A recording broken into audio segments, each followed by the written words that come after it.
Bo don't know. Bo Butler texting in at 71307 42 minutes ago. Trying to get in his upset pick for the Upset Picks Challenge. Now, you Tolos know full and damn well that upset picks are not accepted outside of show hours. So, Bo, resend your text, and then you're good to go. You like the effort, though, right? I do. Give him an A for effort, I but appreciate a B him for, trying. Yeah. But as we look at our text line here, we had Billy Ho text in his pick 3 hours ago. No way. You guys, those don't count. They got to come in during the show hours. See, they think that you're sitting in front of the text all line day, 24/7. All day, every day. You should be. Can you add that to your plate? Can you do that? That's one more thing that I got time to do. Welcome into Wire to Wire. He's Cole Bryson. My name is Diesel. You Tolos who know what's up, you're getting your upset picks in throughout the rest of the show. You got between now and 7 p.m. to get your picks in today. Happy to take them if you text in with your name, your game, and your spread.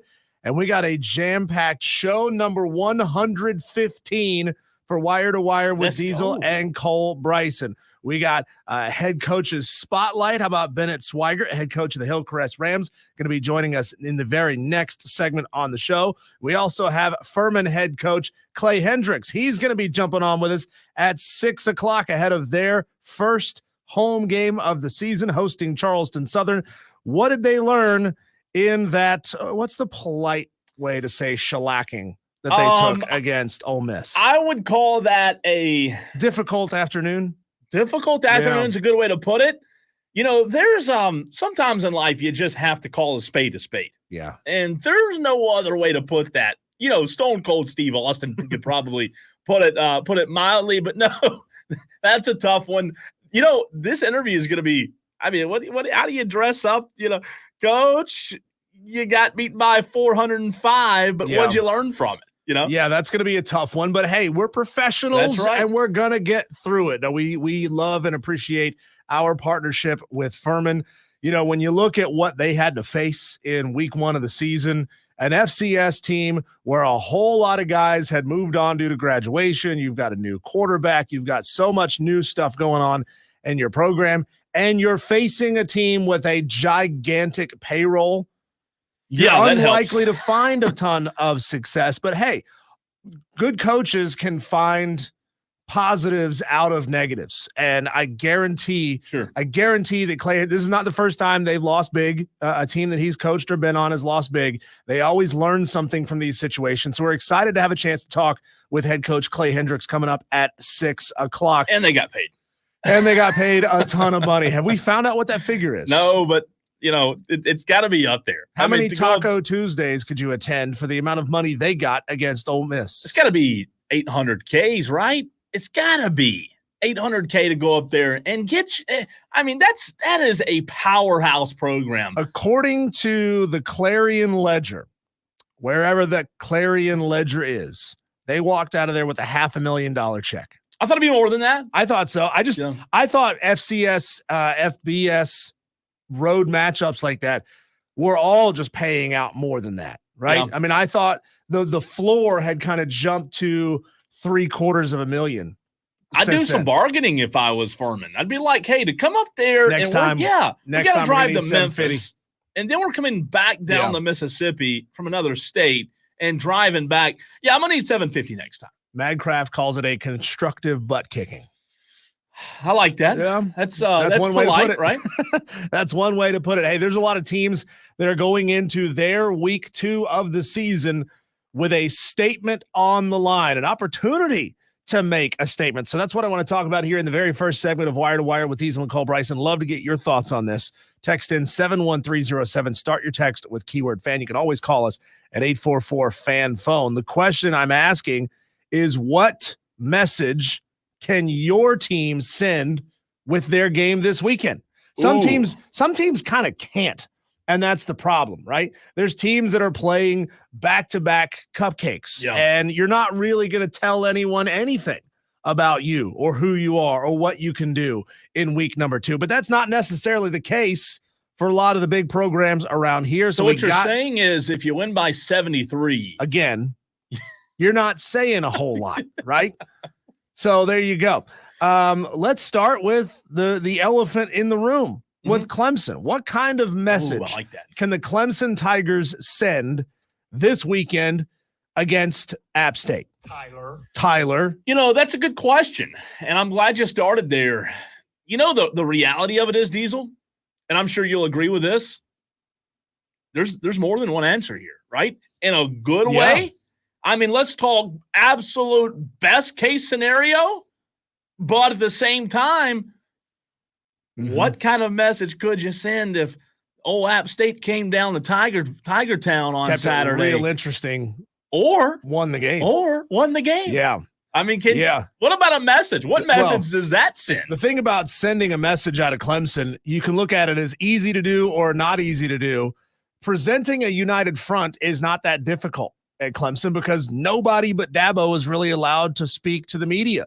I mean, players can speak to the media immediately after games, but outside of that, it's Dabo all day, every day. He's the one who has the opportunity to get up in front of that mic, and he likes it that way because he gets to take all the heat on himself. His quarterback, Cade Klubnik, Cade knows that he had a crap performance in week 1 against Georgia. According to Dabo, he knows, Phil Maffa knows that he didn't play to his standard in week 1 against Georgia. The defense knows that they didn't play to their standard, especially in the second half, week 1 against Georgia. But those players, they don't hear that from the media because Dabo takes all that heat onto himself. So the message Clemson can send, especially if they look crisp on offense, is that, we played an elite team. We went up against a buzzsaw. We didn't adjust. But guess what? When we're playing decent competition, and from Clemson's perspective, App State is decent competition, that we can win the game easily. A sluggish start, though, on the flip side of that coin, would really turn up the volume on the narrative that you just don't have the personnel that you think you have. Going to that point, I want to touch on that real quick. A sluggish start, turning the volume up on the narrative. I'm not disagreeing with you and telling you wrong there, telling you that you're wrong, but here's what I think. I think if you have a sluggish start, Diesel, against App State, a lot of it has to do with the personnel, but everyone knows Clemson versus App State, everyone knows who has the more talented football team. If they come out sluggish and struggle to put the Mountaineers away, I'll tell you what I think it has more to do with. I think it has more to do with game planning and execution, which falls 110% on the coaching staff. So I'm not disagreeing with the narrative of Dabo not having the right guys, but I'm just telling you, at the end of the day, at some point, it comes down to coaching. And I'm not saying a good coach could went out there and beat Georgia with Clemson's roster, but we talk a lot about the guys they have in the room or lack thereof in the portal and Dabo's refusal to use it. How about let's start talking about the guys they have on staff and their inability to get the most out of the guys they do have. And let's start talking about the guys they have on roster and how they may have been vastly overrated in the minds of the coaching staff. And again, that goes back to Dabo. Yeah, it absolutely does. Let's go up to Eugene, Oregon. The Oregon Ducks, they have an opportunity to show that Idaho was a fluke. Ring rust. We're fine. Ooh. Don't worry. I think they won that game 24-14 or 24-10 or something like that off the top of my head.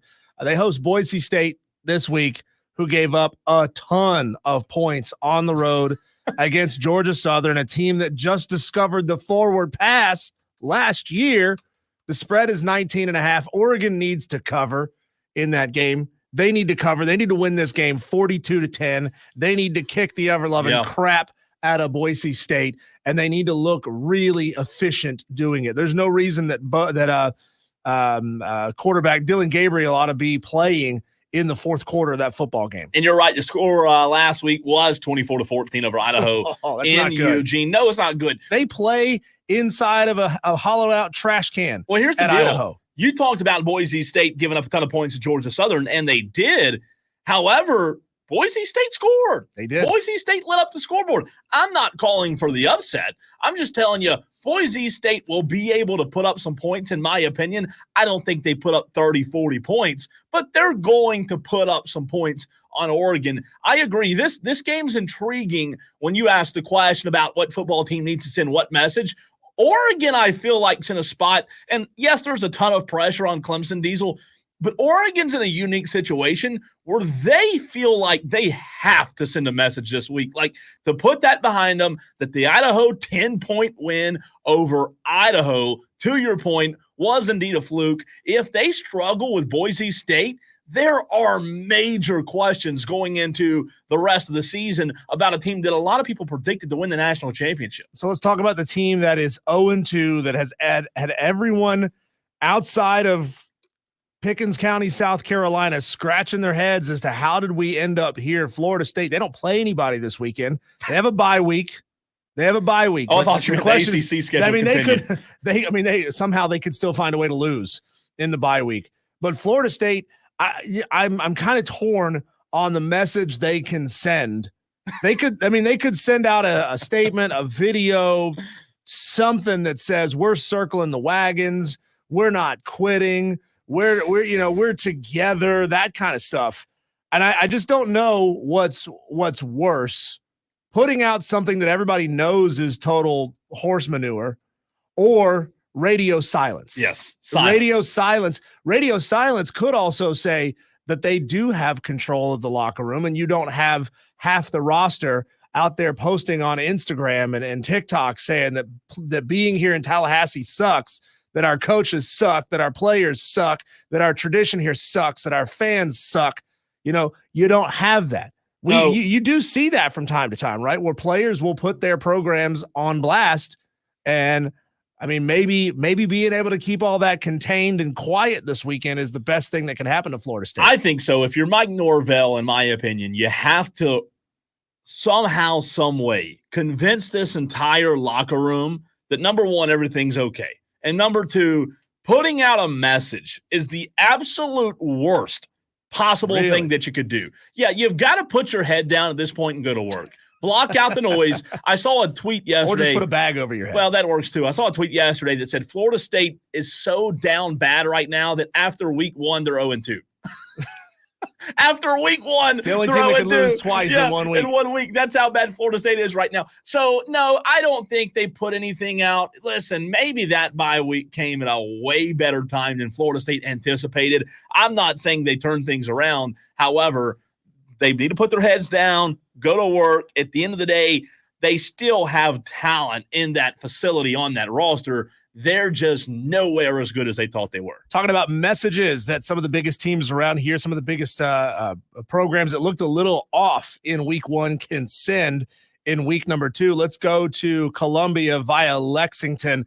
South Carolina has the opportunity to show that they're the most improved team in the country from week 1 to week 2. You won the game.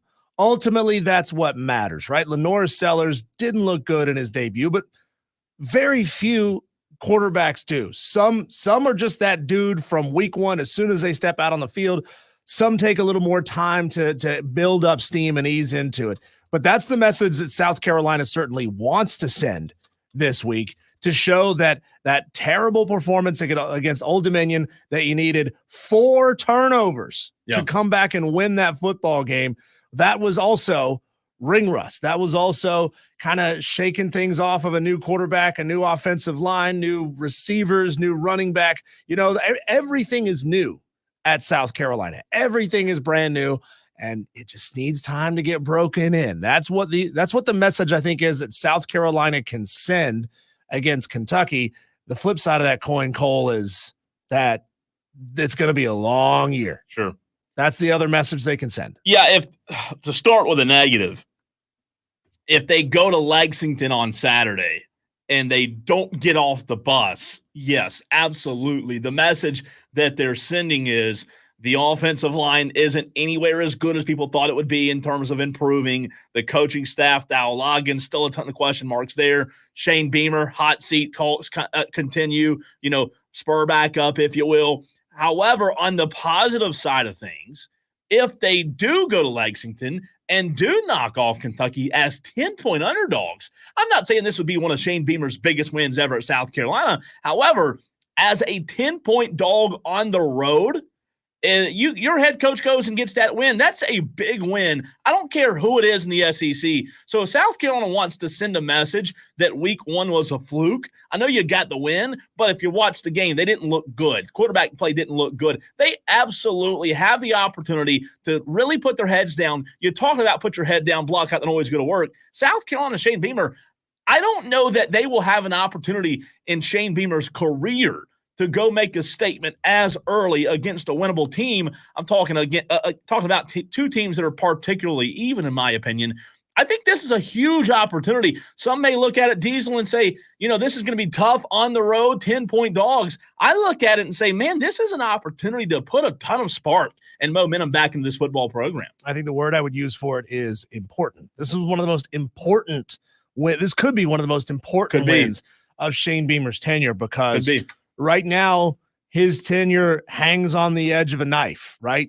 Either way he leans could be the way that this fan base feels about him for the next 2 or 3 years or the next 2 or 3 months.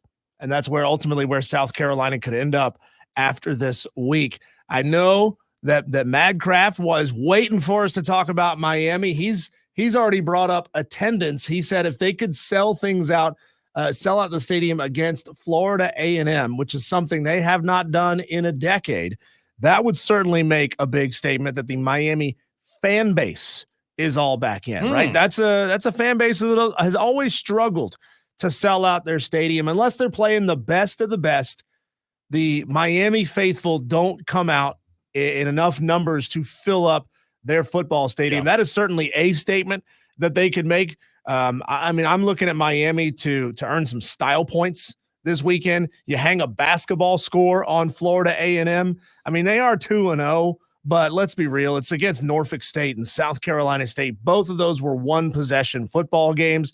So you're not ultimately going to say a ton by beating Florida A&M. If you beat them by 14 or 35, it's not going to say a whole lot. But if you can beat them by 70, put a basketball score on them, and you keep scoring points even with your second and third string roster in there, that tells the country that you got real legitimate depth and you can still look crisp and look good deep down that roster. Well, I think that happens. I think Miami does pummel Florida A&M on Saturday. You're right. They're 2-0, but they're 2-0 against two bad teams.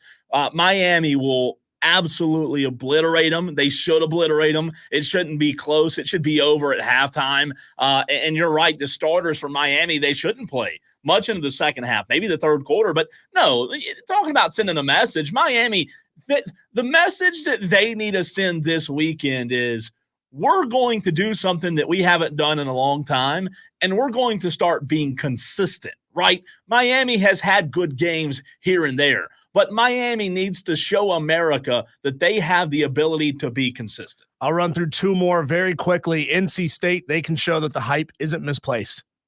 NC State might be one of the most consistently overhyped and underwhelming programs in college football. Everybody thinks this is the year NC State's going to be a top 15 team.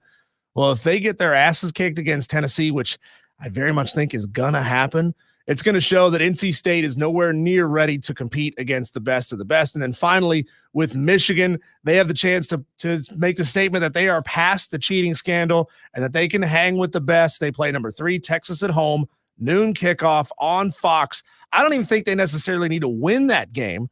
They don't need to cover necessarily, but if they can keep it within 2 scores against Texas, then that shows there hasn't been a drop-off since Jim Harbaugh left. No pushback there. I'm with you. All right, we'll take a break, come back. It is time for our high school coaches spotlight. Who are we talking to this week? We've had 3 coaches already on this high school football season. We talked to Bennett Swaggart, the head football coach of the Hillcrest Rams, next.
It is Wire to Wire. We appreciate you, Tolos, being along for the ride on this Thursday as it's time for our weekly high school coaches spotlight right here on the Fan Upstate. Today we bring in Bennett Swaggart, the head football coach of the Hillcrest Rams. Coach, you've had a 2-0 start. Congratulations on the start for the Rams. What do you think's been the key to success thus far this season for your team?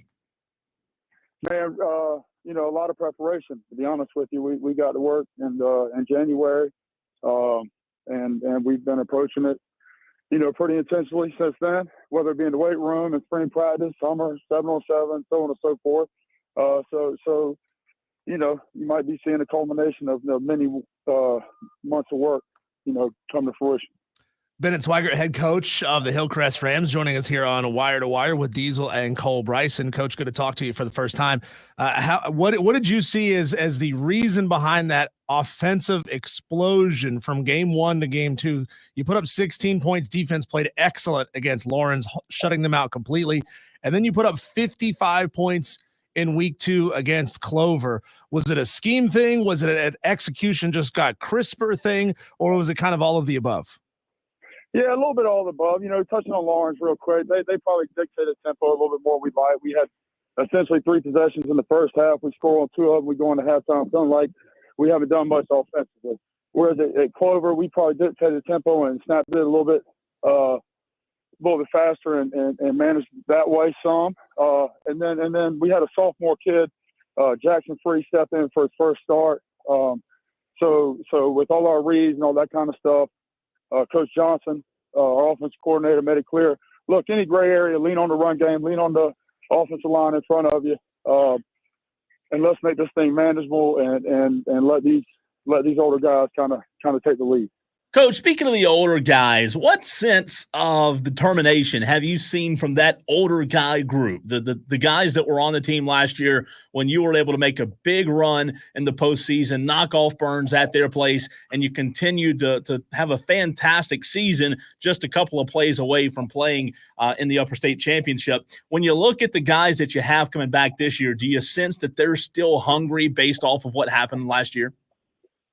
Yeah, no, there's no question. And look, we graduated a lot last year, right? So we inherited a bus that was moving pretty well. Coach Brady had this thing built and going pretty well in that we had the varsity, the JV, and the C team, along with our middle school program. So in our region, that's unique. I'm pretty sure it's us and Hannah that way. And we got a hunt for games in Region 2 and Region 3. So having a program that's we're trying to get to the point of reloading and everybody kind of knowing expectations. It's been good that way, especially with senior leadership. At least being able to point to them and say, the work is the work and this and that, 1-0 and whatever coaching cliches. At least we can find value in those cliches now and see where there's real proof in little things like discipline and so on and so forth. Head football coach of the Hillcrest Rams, Bennett Swaggart, joining us here on the Fan Upstate. What's the message to your team who's got to be feeling pretty good about themselves, 2-0, taking on a Greer program that's got a lot of history, a lot of success, but 0-2 start for Greer? How do you remind your guys that they are still a dangerous football team? Man, I just come out here and start yelling and fussing and screaming and telling them everything that y'all and everybody else ain't telling them, right? And that football is unforgiving that way, right? Like as soon as you go out at football and you think you got it figured out, that's about the time the other team will set a trap and they got something figured out for you, and you just don't really know it. You kind of stumbling into it. So we're trying to be intentional the way we practice, finding our standard operating procedure that way throughout the week, not just with varsity, but our sub-varsity groups, trying to have the ninth grade team service the JV team and vice versa. So, just really being intentional about the way we work, the way we approach practice, and not just being out there, but getting better at football. Not just because we're doing some football drills and some football situations, right? Really being intentional and trying to have a process that we can get better that way. Coach Diesel mentioned just a few minutes ago the big win over Clover, and then you texted me Friday night and said, hey, by the way, Caleb Sutton didn't play. You know, you talk about winning this year. Obviously, that's important, but you still relatively new to Hillcrest and building that program. What's it mean to be able to have guys when Caleb Sutton goes down, you have guys like Jackson Free, a young quarterback who can step in and continue to put points on the board? Man, it's very encouraging. And going back to everybody kind of believing in the coaching cliches, you hear the next man up.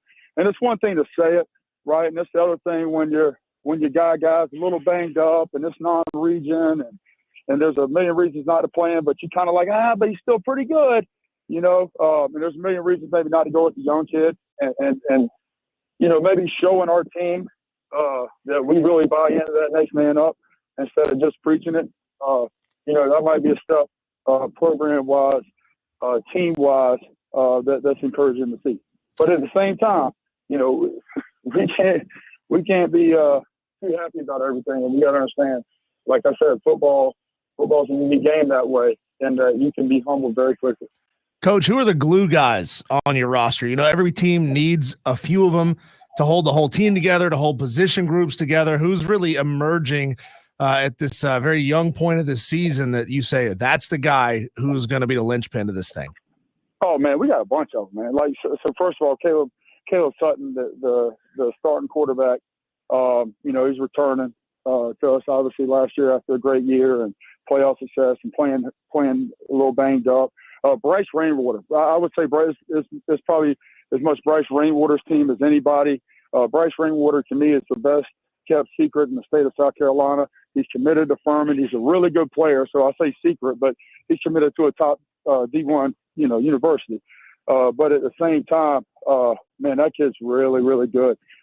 Full-time three-year starter. I think he even started some games and spots as a freshman.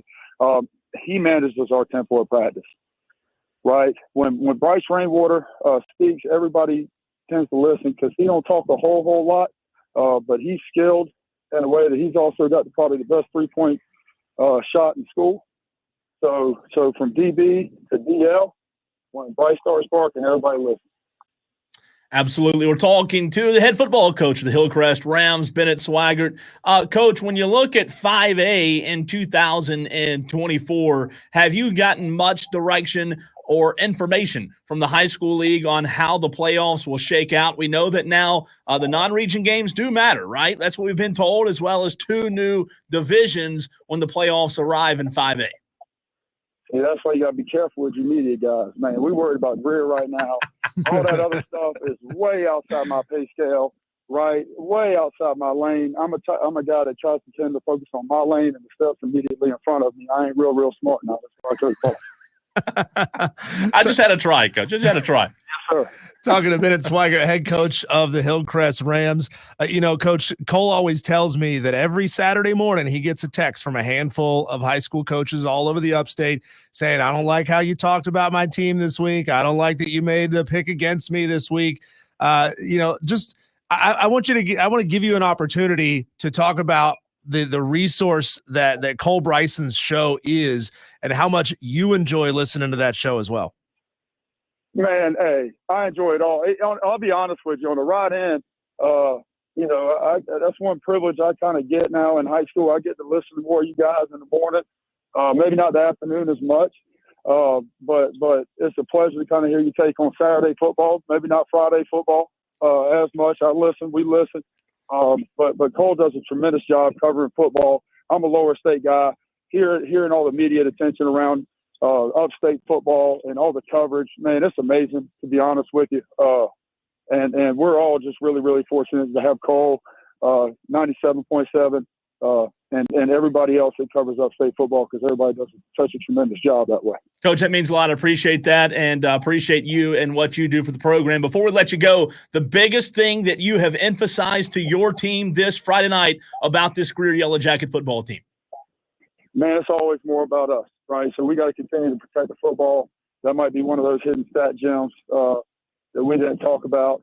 And then defensively, you know, you'd like to see us stay ahead of the chain on first down situations. So anytime you're playing Greer, you have to be mindful of that run game.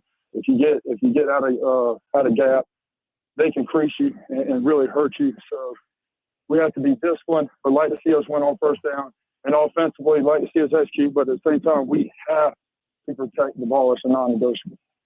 Coach, my last question for you here. We spent a lot of time talking about the unofficial rivalry between high school football in Greenville County versus high school football in Spartanburg County. And I know you said you hadn't been here for a couple of years.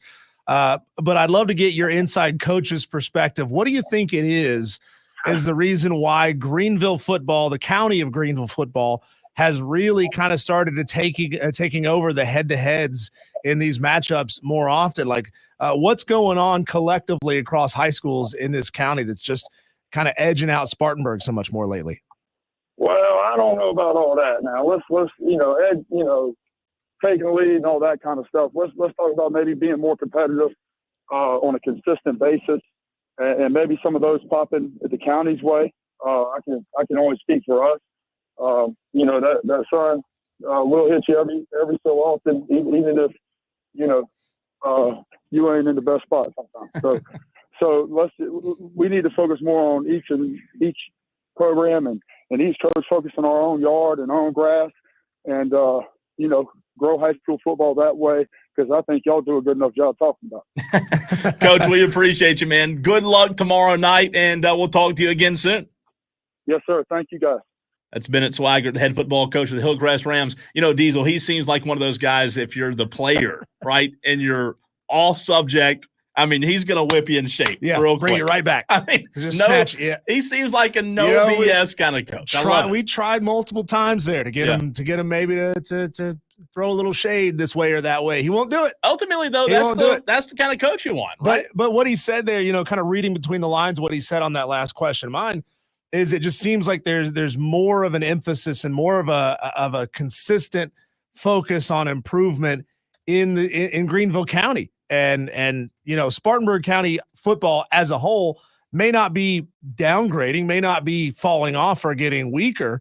It just means that the county of Greenville football is getting stronger. It is. And that gives you more opportunities to win in those matchups. Well, look at it like this, Diesel. J.L. Mann on Friday night lost to Gaffney by, 2 points? Yeah. And 5 years ago, 10 years ago, and heck, just a few years ago, Gaffney and J.L. Mann played, and that, no disrespect, but that was a homecoming game. And you and I talked to Scoot Watson, 2 weeks ago? Yeah.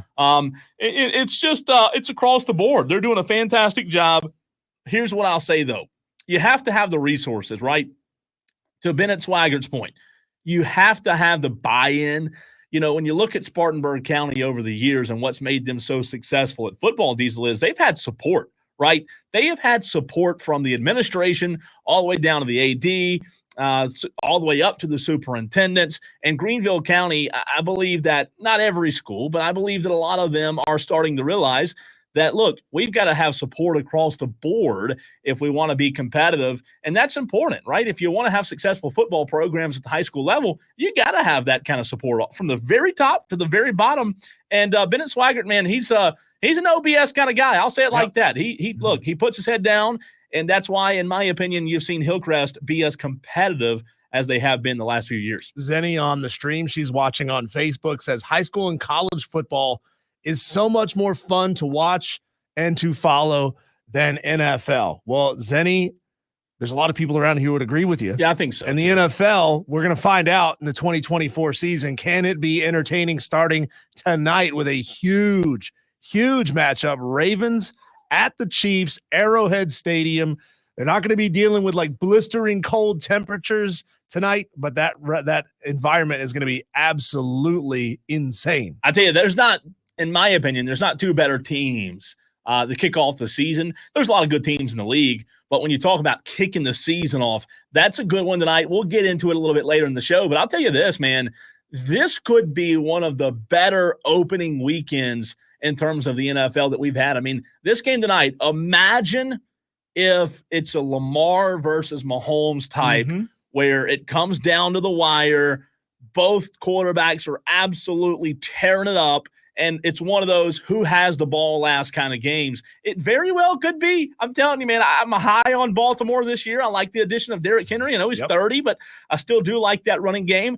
They did not run the football in the playoffs last year, especially in the game that they lost, and that was a big part of the reason that they weren't successful in the postseason. So, no, I'm looking forward to it. Well, and we've discussed in the offseason, just kind of here or there, talking about the Baltimore Ravens, that they better hurry up and do it now. Yeah. Like they better feel a little bit of urgency, because you're right. Derrick Henry's old. Lamar Jackson is not exactly super young anymore. You know, he is in the prime of his career. And if he doesn't get it done now, when he is as good as he is going to be, sure, it's never going to happen. And then what becomes of the conversation around Lamar Jackson, you know, towards the end of his career after he finishes playing, if he's this great regular season quarterback, Dak Prescott, who can't actually get it done in the playoffs, can't actually take his team to a Super Bowl, right? You can't be a GOAT if you don't have any trophies. That's just my opinion. When we come back, Cole, let's take a quick look around the sports landscape, see what else is happening out there in a little segment we call our Daily Wires. That's next, right here on 97.7 FM in Greenville, 97.1 FM in Spartanburg, and everywhere you are on the free Odyssey app.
JD wants to know if we got his upset pick. Yep, we did. JD took San Diego State to win their football game. San Diego State is +6 over Oregon State.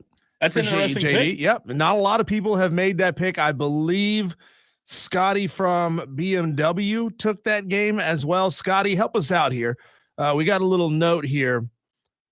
I copied and pasted your pick from yesterday, and it said Texas Tech -5.5 over Oregon. Texas Tech and Oregon don't play each other tomorrow or this weekend. So it might now. Scotty from BMW, if you're listening, this is your opportunity to fix your pick. Please page Scotty. Again, yeah. Someone please page Scotty from BMW. As of right now, Scotty doesn't know.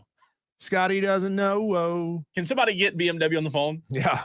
You don't have a Scotty that Can you works get him off the line? Can you get him? I know he's over there stamping parts or assembling door jams or something. I know y'all have 4 million employees, but can y'all stop operations to see if Scotty from BMW can come talk to Diesel and Cole for a minute? Hey, we're just trying to help you out, man. Trying to make sure we got your pick accurate here on the Wire to Wire Upset Picks Challenge, brought to you by Ingles. This is our chance right now to whip around the sports world, see what else is happening. These are our daily wires. The Atlanta Braves are winners of 2 straight after beating the Rockies last night by a score of 5-2. Well, the Rockies must be pretty good because the Atlanta Braves can't beat bad baseball teams. They can only beat good baseball teams. There's no MO, There's no there's no rhyme or reason. There's no rhyme or reason. No pattern. They just some days decide to win, some days decide to lose. I'm checked out though, by the way. Ronaldo, you are checked out. Okay, you're checked out, but you seem to know a lot about it. I'm done. Ronaldo Lopez, I think you're hate watching. Ronaldo Lopez is on the mound tonight for Atlanta, 7:20 first pitch. The NFL season officially kicks off tonight at 8:20 as the Chiefs host the Ravens. Kansas City favored by 3, which do they actually do the 3-point thing? Does Vegas do that, or is that just like a talking point? What do you mean? Where they say if you're favored at home by 3, it's actually a coin flip? Yeah, Is that a rule, or is that just something just that like people a general believe? consensus? Like if you're like an NFL game, that's correct. If a home, okay, Kansas City's the home team. They're favored by 3. If it were the opposite, no, you're right. Because they're at home, they're saying you get about 3 points. So yes, it is basically a coin flip game. Kansas City -3 at home. Basically, what that tells you is Kansas City being at home is worth about 3 points. This ain't a coin flip in my mind, though. You don't think so? No, I think the Chiefs have it in the bag. Lock it up. Wow.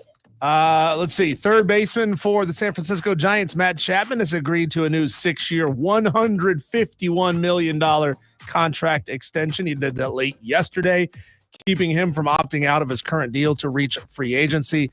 That's a lot of money for somebody I've literally never heard of. A lot of money. Never heard of Matt Chapman. Yeah. Never heard of him. Let's see. Richard Aspinwall, the defensive coordinator of the Appalachian High School football team, was among 4 people killed Wednesday in a shooting at the school. The Georgia Bureau of Investigation identified Aspinwall as one of those killed. He was 39 years old. Aspinwall is listed as the football team's defensive coordinator and a math teacher on the school's website. Just a tragic situation. And not to get on a tangent here, but I think regardless of what political side you're on, I think America would be a lot better of a place when a tragedy happened. It was like, hey, let's come together. Let's take care of our neighbors. Let's make sure everyone's okay. Instead of just immediately pointing blame. That's, again, Cole's opinion. Yeah. But what happened to the great America of looking out for each other regardless of what freaking side of politics they were? Well, we only look out for each other as long as they believe what we believe. And that's dumb. Yeah. We share a text line with our sister station, WORD, and Cole. Most of the messages there are very supportive. A lot of the text messages coming into that station, very supportive of the families and what they're going through. But of course, there's always a handful of people who automatically want to throw out harebrained political schemes. And this person is in on it. And this organization, this 3-letter agency is stop. Right. Stop with that. Would you just stop? The last thing I'll say is I know that we're in an election year and it's going to continue to be talked about. I just wish that the American people could understand one thing. I think if we all could understand, Diesel, that politics are created to divide instead of bring together. Yeah, it's tribalism. Right. We would understand that we shouldn't treat people differently based on what we believe and what side of political party we're on. I have my political views and beliefs. That doesn't mean I treat people different that have – listen, it's part of being a freaking decent human being, but unfortunately, we just can't get that. High school football week 2 is here. The Burns Rebels are off this week, which means you won't hear Cole Bryson on Friday night on the Burns Rebels Call. We'll look at week 2 games tomorrow on Wire to Wire. Are you still hosting the Saturday Scramble? Saturday though? Yes, you will. I didn't get the whole week off, but I tried. You got Friday night off. That's pretty good. Oh, by the way, I'll be covering Chapman, Boiling Springs tomorrow night. On the FanUps. And which Ingles will you be at for those who want to come and see you? Pine Street, Spartanburg. Pine Street and Spartanburg. Those are Spartanburg Tolos. Right. Listen on the 97.1 up there. Go see Cole on Saturday morning, 8 to 10 a.m. I'll be live Sunday from 11 to noon at Dave & Buster's on Woodruff Road in Greenville on our sister station, Classic Rock 101.1 for the Carolina kickoff show. Big sister or younger Panthers Saints, the hot sister. Okay, gotcha. Dabo said that we can't hurt him with our negative comments, Cole. You have to hear what Dabo had to say. You know, he says, guys like us, we got a lot to say, but he doesn't hear any of it. None of it affects him. Stuff. And when we do great, y'all gonna write great stuff. You know, that's okay. I mean, everybody's got a job to do. It's okay. It's okay. I don't take it personal. You know, I don't read it or listen to it. Which is true. It doesn't affect me. I love my job. I love what I do. I love all of it. Y'all can't change that. Nothing you can write, nothing you can say can change that. I love what I do. I love these kids. I love my purpose in life. And my life is on a foundation that doesn't change. He loves Lamp, too. You know what? Him and Beamer, though, he is right. Like, he didn't have Twitter. Him and Beamer couldn't be more opposite in terms of, like, noise. Dabo shuts it all out. I'm serious. From those in the know that have told me he doesn't listen to sports radio, he doesn't read a lot of things. Obviously, things get back to him, but Beamer's the opposite. You know, Beamer wakes up in the morning and scrolls on Twitter, right?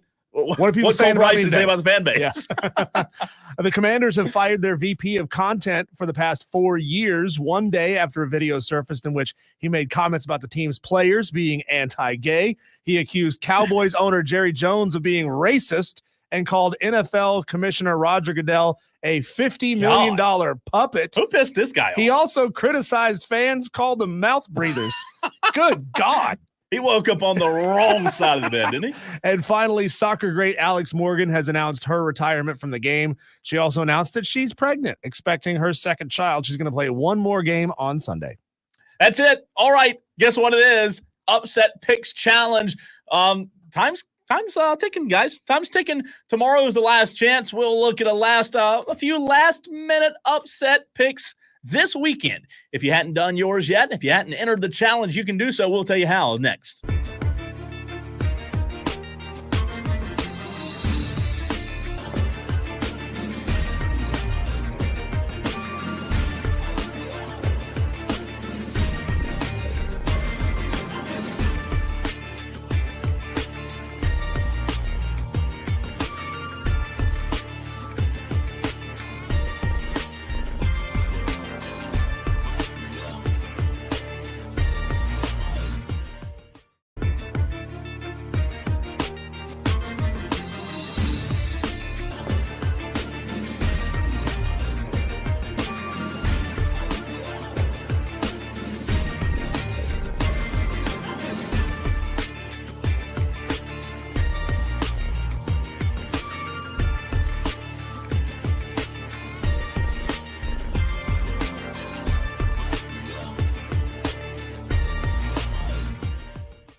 Diesel, diesel, diesel. It's 4 o'clock. It's time to revisit the Upset Picks Challenge.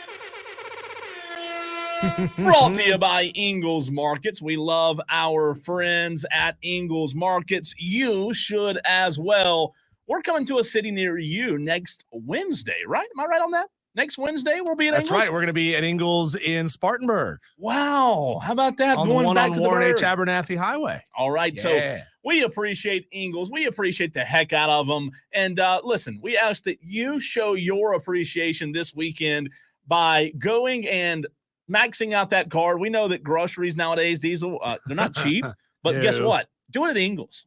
Just do it at Ingles. You got to do it somewhere. Yeah, and if you come by and see us at Ingles, you can win a $25 gift card. So we can knock a decent chunk of your grocery order off your bill with a $25 gift card. Not bad. Yeah. Not bad. Next Wednesday, we'll be at, as Diesel said, the one on Warren Abernathy Highway in Spartanburg. Holla at us. Holla at your boy, Diesel. I'm Cole Bryson. Good to be with you. Upset Picks Challenge rolls on. Tomorrow's the last day to get them in. A quick reminder, if you sent it in before 3 o'clock today, well, bad news doesn't count. I hate to be the bearer of bad news. Diesel, before we get to some games, I did want to look at a text. Michael M. Simpsonville asked a question, and I believe we have bad news, but I'll read the question just in case anyone out there was thinking the same thing. Michael in Simpsonville says, Tolo, Michael, here. Quick question about the Upset Challenge. Let's say you make a pick on Wednesday, and then Thursday, Friday, you find out a player goes down like the quarterback. Are you allowed to pick again? If you addressed this already, I apologize. So Michael, we try really hard to get people to commit to a pick early and lock it in. If we opened up this scenario, that scenario to, I can change my pick because this happened or that somebody's girlfriend broke up with him. Taylor Swift canceled a concert and the quarterback's girlfriend, who is the second lead cheerleader on the team, is really upset. But that really didn't happen. So he has to hear about it. Like, we try really hard not to let people change their picks. And has that actually happened? Like, have we had that scenario where a quarterback has gone down on a Thursday, Friday in practice? Not yet, but they'll probably like a devastating practice injury. If Florida State knows what's best for them, that'll happen next week when DJ's practice. Why are y'all throwing bricks at the quarterback? Well, if they bench DJ, it might change people's picks because they might want to bet Florida State to win the game. Right. So, but no, we really try not to let people change their picks, Michael, because that just adds so many layers of complexity to try to keep track of all these messages that come in. I mean, we have a lot of people who send in their picks multiple times, and we appreciate them doing that. But the answer is no.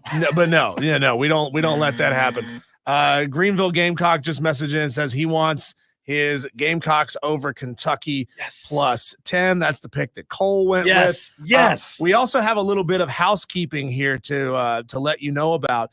This message came in from Dan. Dan B does a fantastic job. Along with Flying the Friendly Skies, Dan B helps keep track of this challenge. And he was in Vegas last night. He was in Vegas, and we have had 60 different entries for this week in the contest. Remember, this is the biggest Upset Picks Challenge we've ever had as far as the total number of unique players playing the game. A lot of moving parts.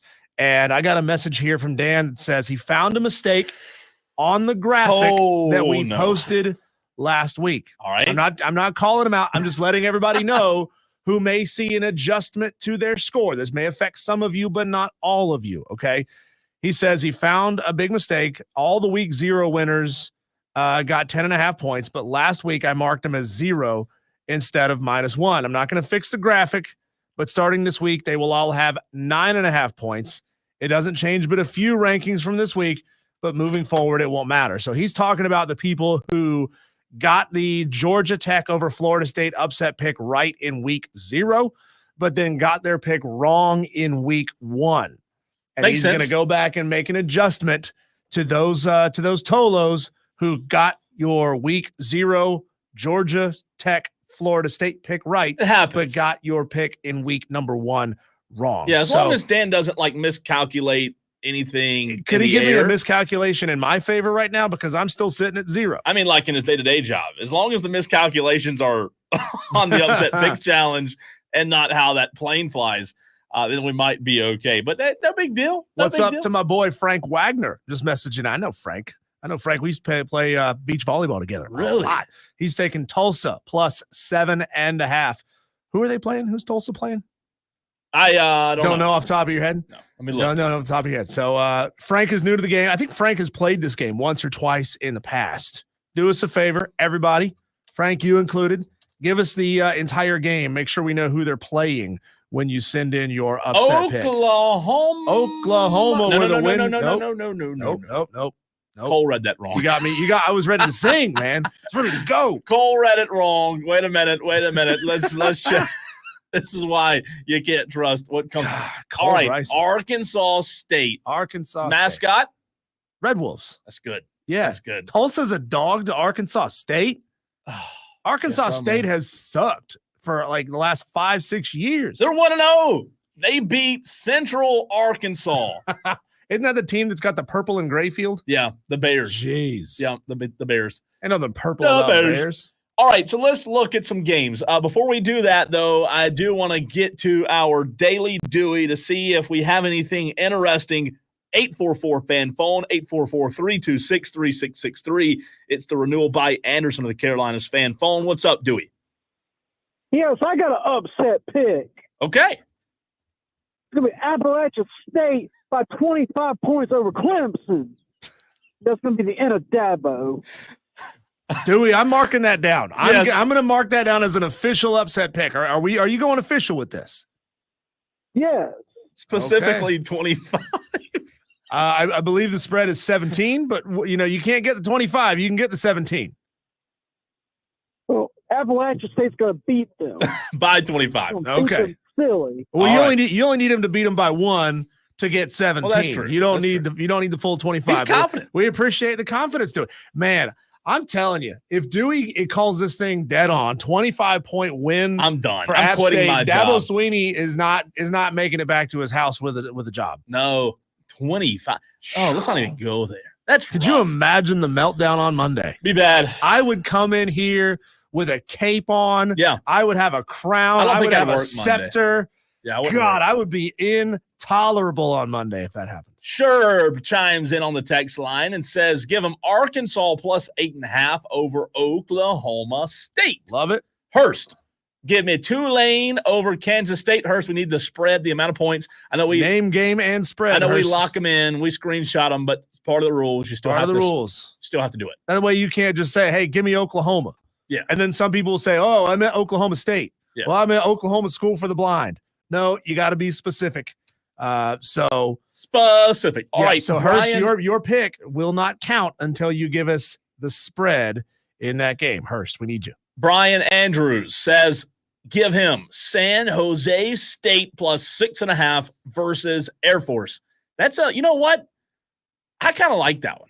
Yeah. I kind of like that one. Remember when San Jose State was like that close to getting into the Pac-12? Yeah. Or not San Jose State, San Diego State. Excuse me. Yeah, wrong one. Excuse me. Got the wrong one. Let's see. You got Frank Wagner. Let's see. You got Greenville Gamecock, right? What else? Buckeye Brian. What's Buckeye Brian up to today? I'll take Army plus 3.5 over FAU. How about that? Remember, we got Greenville Gamecock who sent his in several times. We want to let you guys know, and this goes back to the question that we had earlier from who is it? Michael in Spartanburg. If you Simpsonville, excuse me. If you change your pick from one day to the next, the first pick you made will be your official pick. Just so you know. So you can't try to put one over on us and pick something on Wednesday and then shoot us a different game on Thursday and a different game on Friday. Whichever one you picked first is your official pick. 457 says, preach it, Cole. By the way, Texter, you spelt preach wrong. Less politics, more loving our neighbors. I really love the blonde to my right, but my wife doesn't. I don't know why. Thanks for. Is that your neighbor to the right or just sitting next to you right now? I guess that's what he means. Neighbor to the right. He says, love your neighbor, less politics. For whatever reason, his wife doesn't like. Nobody says you couldn't love somebody else's neighbor, though. Brandon in Spartanburg, I'll take Colorado +7 over Nebraska. So Brandon's rocking with prime time Dion, baby. Colorado. Do you think right now, just not the park here, but just touching on Dion, they're 1-0.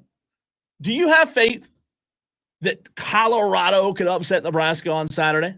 Only 7-point dogs? No, I don't. See, I do. I think they could. No, not with 3 players. No, they got more than 3. They got 4, 5, 6, 7, 8, right? They have 11. This ain't basketball, right? You got to have more than 3 guys to go out and win a football game. And you can beat a once great FCS program, a pretty decent, still a pretty good FCS team. Not an elite FCS team, but a pretty good one with 3 or 4 players, especially when you got the players they got. I think they can do it, man. I think they can do it. I almost picked that one again, though, just so the Tolos know what our expert picks were, because we're 0-2. I picked South Carolina on the road at Kentucky to get the win, baby. I'm going with the Gamecocks this Saturday. I'm confident. Diesel, your pick? I picked Arkansas +7.5 over Oklahoma State. Arkansas. I was waiting to see if you had like a pig squeal. You know what, man? I should. What's in your library? How many sound effects do you have over there? I don't do a good enough job of having all the animals. Let's see. Well, that's a good one. That's a really good one. Now I have a recorded version of Diesel doing it. That's good enough. Who needs a real pig sound effect when you got me doing it? That's really good. I like that. I hate to do this to old Sam Pittman. I like the guy, but I think this might be it. I really do. I don't see them doing it Saturday. And just a quick teaser, talking about Sam Pittman and hot seat coaches, 5 o'clock today, we're going to debut a new segment. Stay tuned for that. We need your Tolo opinion to see if we're right or wrong. I like Sam Pittman a lot. Yeah. I had a friend that just played for him. A hell of a coordinator in Alabama one day. You think so? Yeah. Kalen DeBoer going the same route. I mean, it worked for Nick Saban. Why not do it too? All right, let's start at the very bottom with the late games and work our way up this time. By the way, Hurst finally got it right on the 3rd try. Hurst texted in first time, give me Tulane over Kansas State. Didn't have the spread. He texted in again, said 9 points, Tulane versus Kansas State. Didn't put his name on it, so he got it wrong the 2nd time. And then the 3rd time, he says Tulane +9 over Kansas State. This is Hurst. There you go. 3rd time's a charm, That's baby. all we're asking for. Name, game, and spread. 3rd time is the charm. Michael, by the way, in Simpsonville says no faith in Prime or Colorado. Wow, that's tough. That's tough. That late window on Saturday, let's get to it. USC, Utah State, 28.5. At what point, Diesel, do you expect, because this is interesting, I thought about this the other day when I was looking at picks. As Tolos continue to go over, like me, at what point in the season do you have to start taking teams like Utah State? And again, Diesel, 28.5 is a lot of points, right? I don't know how often that happens, but like, are we there yet to where you have to start throwing Hail Marys, people panicking? No. Because I'm thinking about it already. You're not. You're sure? Not. No, you shouldn't be. I mean, think about it. You're going to get a lot of picks wrong trying like hell to hit a Hail Mary and get one right. So you're probably still going to be at 0. So would you rather be at 0 by picking these 28-point spreads every week and stay there because they're insane spreads and you're almost never going to get one of those I know, right? but I'm just Or would you rather keep making intelligent picks, get on the board, maybe start stacking some 5, 6, 7, 10 win games on the board, and then have an actual chance to finish this game with points? Remember, it's not just about. But I don't want to just finish with points. I want to win it. It's not just about trying to win this thing. It's about trying to finish with points. I mean, we have over 100 people playing the game this year. I think last year we finished with only about 30 or so Tolos, P1s, big time that had points on the board. So only about 1/3 of the players finished with any points at all. The Mississippi State-Arizona State game is interesting. Diesel, I believe Chris Phillips took Mississippi State. Is that right? Let me see. Let me find Chris Phillips's pick. The Bulldogs over Arizona State. He did. He took Mississippi State over Arizona State. That's an interesting game, man. I don't want Arizona State to bite me in the ass again because I picked Wyoming to beat who I thought was an awful Arizona State and Arizona State boat raced them by like 35 points. I don't love Mississippi State this year. However, that might be an intriguing pick that Chris Phillips. That feels like a little bit of SEC bias. You know how the ESP, well, he has SEC Unfiltered, right? He has the ESPN app. Diesel shows the temperature. I guess this is the temperature there now, not at kickoff. It's 103 right now at that game. But it's a dry heat. It's dry heat. Yeah, don't tell Carolina fans. Hey, when I was in New Mexico a couple weeks back, I experienced like 97, 98. Yeah, that's different. With very, very low humidity, only like 20% humidity. It wasn't that bad. But the problem with that is, Cole, you don't realize that you're sweating. Yeah. You are sweating, but it evaporates off your body so quickly that you don't realize it. So it's so much easier to get dehydrated. Any takers on a team that didn't play well last week? We touched on this in the very first segment of today's show. Any takers out there whatsoever on Boise State over Oregon, 19.5? You talk about making a splash. All of a sudden, you could be leading this thing possibly, right? Would that be a worse start, though, than Florida? That'd be bad. Yeah, almost losing to FCS Idaho and then losing to just across the border Boise State. Not good. No, it wouldn't. Listen, you wouldn't be have leading, by the way, with that. You would be vaulted all the way to second place. Behind Amazon guy? Amazon guy's got 24. Good gosh. Noel's got 16. Got a How's bunch Amazon of guy, 13.5. He's rocking and rolling. He's crushing it. That is very impressive. Somebody go find out what he's doing of it. What about the 7:30 game in the Upset Picks Challenge brought to you by Ingles? Tennessee, NC State. NC State didn't have a good showing last week. Western Carolina, you and I watched it. We were texting back and forth Thursday night. Western Carolina, hung around for a while, and then NC State Diesel pulled away. Grayson McCall pulled away in the fourth quarter. Mm-hmm. Tennessee's going to boat race them. You think so? Oh, God, so it's going to be ugly. No lean here?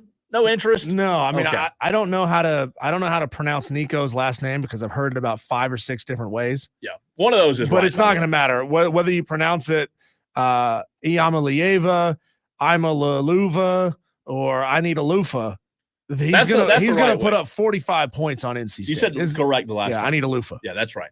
JC says, give me Arkansas plus 7.5 over Oklahoma State. Tim Holcomb says, what's up, Tim? Says, give me Boise State over Oregon minus 21. Wow. Well, Tim, you get the 19.5, whatever the spread was that was locked in yesterday. Now, how did Tolos know what that spread was? Well, they ultimately don't. Okay. They don't. That's why we ask a lot of you to go get your picks in on the first day. Yeah. Because at that point, once we start this thing at 4:00, it's very, very unlikely that the spread is going to move at all. But if it moves at all, it's going to move maybe a half a point. Sure. Between 3 p.m. on Wednesday and 4 p.m. on Wednesday when we actually open up the upset picks. So that one's moved from 18 to 21? Well, that's the question. Let me go look see. Let me go look and see what the spread is. If it's moved, it won't matter. You'll get the 19.5 or 19 or whatever the spread was. Gotcha. As of yesterday. So let me look at the Big Ten. Let me find the Oregon game here. Scroll all the way to the bottom. That is sitting at 21 points. So yeah, that spread has moved since yesterday, since we started the upset picks. But remember, again, we lock these spreads in. That way it's fair for everybody. Sure. No matter what happens, everyone who picks the same game will get the same number of points. Buckeye Mike chimes in on the text line, 71307. Start your text with the word fan. Buckeye Mike says Mississippi State plus 5 or 5.5 over ASU. I don't like any game for an upset. LOL. Yes, I'm going against ASU again. What beef do you have with Arizona State there, Buckeye Mike? But again, going back to that Mississippi State, maybe they just played game, out of their minds. I don't hate that pick. I really don't. I'm not high on the Bulldogs, but I don't hate the pick though. Arkansas State. Let's see. He has Tulsa. Ayatollah has Tulsa plus 7.5, knocking off I like it. Arkansas State. Yeah, we got your text. And again, we're trying to stay on top of it and copy and paste every single upset pick that comes through. We don't want anybody to get their pick mixed, so we're staying on top of it. When we come back, Cole, we spent a lot of time talking about Dabo Swinney and the transfer portal and NIL. he keeps talking about. Sorry, he keeps talking about his method of recruiting out of high school. Right, we got a whole roster full of transfers, guys that transferred to Clemson out of high school. That's his MO, right? That's what he's saying. But the question is this new modern grumpy ass Dabo Swinney even still getting it done when it comes to recruiting high school players? We'll get to that next.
Ayatollah, that's awful.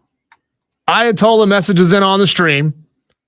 Not sure what the line is, but if DJU is still at quarterback, I'll take the bye week. Yeah. Over I second that. Can I get money on that too? What's the spread? How many points are the bye favored by right now? The fighting nothings of BYE. Can we look it up? Somebody call Vegas and see. Florida State's so bad. What's the spread against what if we the got bye? news that DJU stubbed his toe this week? I hope so the bye week does win. That would be great. I hope we get some sort of stats when the weekend's over that shows that DJ did indeed throw an interception to the bye. That'd be incredible. P1 Panther Boy says he wants South Carolina over Kentucky plus 10. Nick from Woodruff says he wants Michigan plus 7.5 over Texas. It's the Wire to Wire Upset Picks Challenge brought to you by Ingles. You can get your picks in up until 7 o'clock today. And Josh, you got to change that to Tolo, Josh. Yeah. Tolo. That's the new thing around here. Well, don't go changing it because you're going to confuse Dan B at that point. He's going to put you in as P1 Panther Boy. But if you go changing it to Tolo Panther Boy, he may not know what you're talking about. he may be a little bit lost. That was good. It's Wire to Wire with Diesel and Cole. Bryson spent a lot of time really over the last couple of months, obviously talking about Dabo Swinney, the transfer portal, his complete refusal to deal with the transfer portal.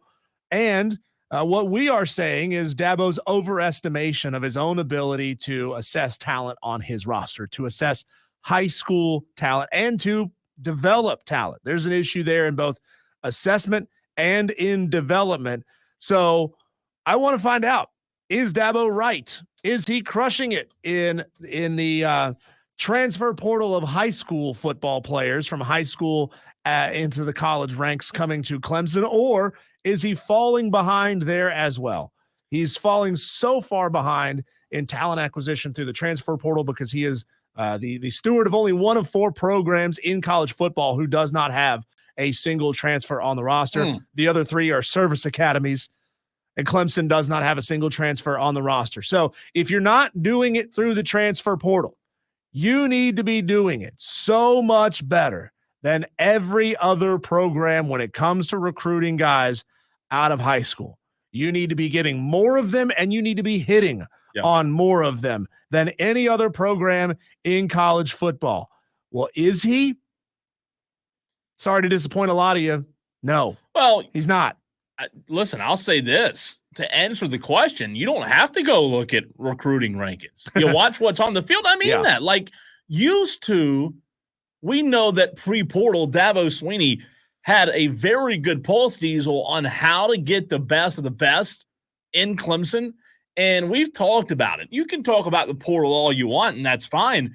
But one of the biggest differences between the Clemson we see now versus the Clemson of old was the dudes on the outside, the dudes that made this offense go wide receiver. That's the biggest difference. He has not recruited that position in particular near as good as he used to. So here's one way to look at this, Cole. We can look at the programs that have the most ESPN 300 players committed to them, right? These are the top 300 players coming out of high school. Who's got the most committed to them? Of course, these are shifting sands. Any of this can change and move around just a little bit and adjust. But as of right now, Ohio State has 17 of the top 300 players committed to them. I believe that. Alabama, 15. LSU, Georgia, and Auburn all have 14. Tennessee has 10. Texas, 11. Oregon State, Penn State, Texas A&M all have 12. That rounds out the top 10. I didn't hear Clemson, though. Nope, we're not there yet. The top 10 programs that have the most ESPN 300 players committed to them. These are the best of the best coming out of high school. Dabo Swinney is supposed to be the best of the best when it comes to getting guys to come to Clemson out of high school. Was he 11th in the country? No, he is not. Miami has 10 ESPN 300 players coming out of high school committed to them right now. Is he number 12? No, he's not. Oklahoma has 11 ESPN 300 guys. Is Clemson number 13? No, they are not. Notre Dame has 11 ESPN 300 players. Then you get down to number 14, Clemson. Clemson has 7 ESPN 300 players committed for the 2025 class right now.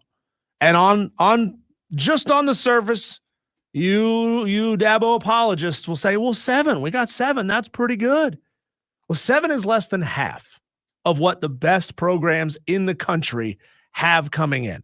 We've talked about the blue chip ratio on this show before and on this station before. It's the ratio that says you have to have at least 50% of your roster being 4- and 5-star recruits coming to you year in and year out, or you are not going to win the national championship. And that stat has been undefeated when it comes to predicting who can win a national championship. And when you are sitting at less than half of the top 5 programs in college football, you're not going to beat them. You're not going to beat Ohio State or Alabama or LSU or Georgia, or once they finally figure it out, Auburn with Hugh Freeze. You're not going to beat those guys with less than half of the top 300 players coming into that program. When I look at those rankings, and again, I know rankings aren't end-all, be-all, right? Nope. I get that. However, I would, Diesel, like to look at a further breakdown if you really wanted to get into the weeds. If we wanted to sit down, you and I, and do a big project and look at these rankings, look at the guys, the blue chips who are committed to these programs, and let's find something out. Let's find out which position group these guys are in, because I would almost bet that and again, this is no disrespect to other position groups. I'm not saying that they're lesser of importance than others, anything like that. I'm just telling you, sometimes we overcomplicate it. Sometimes we make too much of something. I look at this and I see a lot of these guys ahead of Clemson, like A&M, like Texas, Tennessee, a lot of SEC programs. And again, I put a little bit of stock into these ESPN top 300, not a ton, but I do put a little bit. The reality of it is, though, the positions that matter, that's where we need to be looking. You and I need to put together a poll, our own top 300 of the position groups that are of the most impact. And of those position groups that are of the most impact, where does Clemson rank? Because it's not good. It can't be good. You talk about guys who are impact players. How many impact players do you see on Saturday against Georgia? Yeah, they don't have them. Nobody made a single difference outside of the defense in the first half. I was talking to somebody about this the other day. Clemson's offensive line, at times it did look good. There was promise. Impact players. Yeah. I'm not saying offensive linemen aren't impact players. They made a good hire in Matt Luke. I get that. But they don't have the dudes. And again, I would love to see that further broken down. So Texter says the ESPN 300 is not the best judge of talent on a roster. I would go with average rankings over 3 years on 24/7 Sports arrivals. Well, why, Texter? Explain why you think 24/7 average rankings over 3 years is a better. And I'm not really saying that big of a difference. I'm not saying the ESPN 300 is the end-all, be-all deciding factor. What I am saying, though, is that it is statistically significant enough that you are getting players that are among the top 300 players in college football. Sure. That you are going to be very good, right? It's like everything sort of leading you in that direction, that if you're getting the best talent and the most talent year in and year out, you're going to be a better football team. If we're splitting hairs over recruiting services, what does that tell you? Yeah. Now mean? You're trying to make excuses. That's what I'm saying. Well, Billy Bob's recruiting service says that our running backs are the best. That's that's not good. Texter says, but Dabo gets Clemson guys. I think he's being I know. Sarcastic. I know. That's JD. JD's being sarcastic there. Let's see. Another texter says Dabo is falling behind because they will pull a scholarship if the kid visits another school after they accept their offer. These kids are keeping ... their options open, just like they do when they enter his favorite transfer portal, says Michael in Simpsonville. He also says, go App State.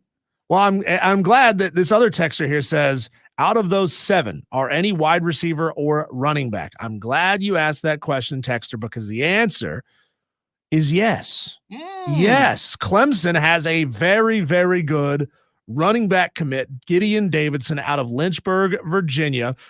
He is listed as Clemson's best offensive commit as of right now. They also, their best defensive commit is safety Tay Harris from Cedartown, Georgia.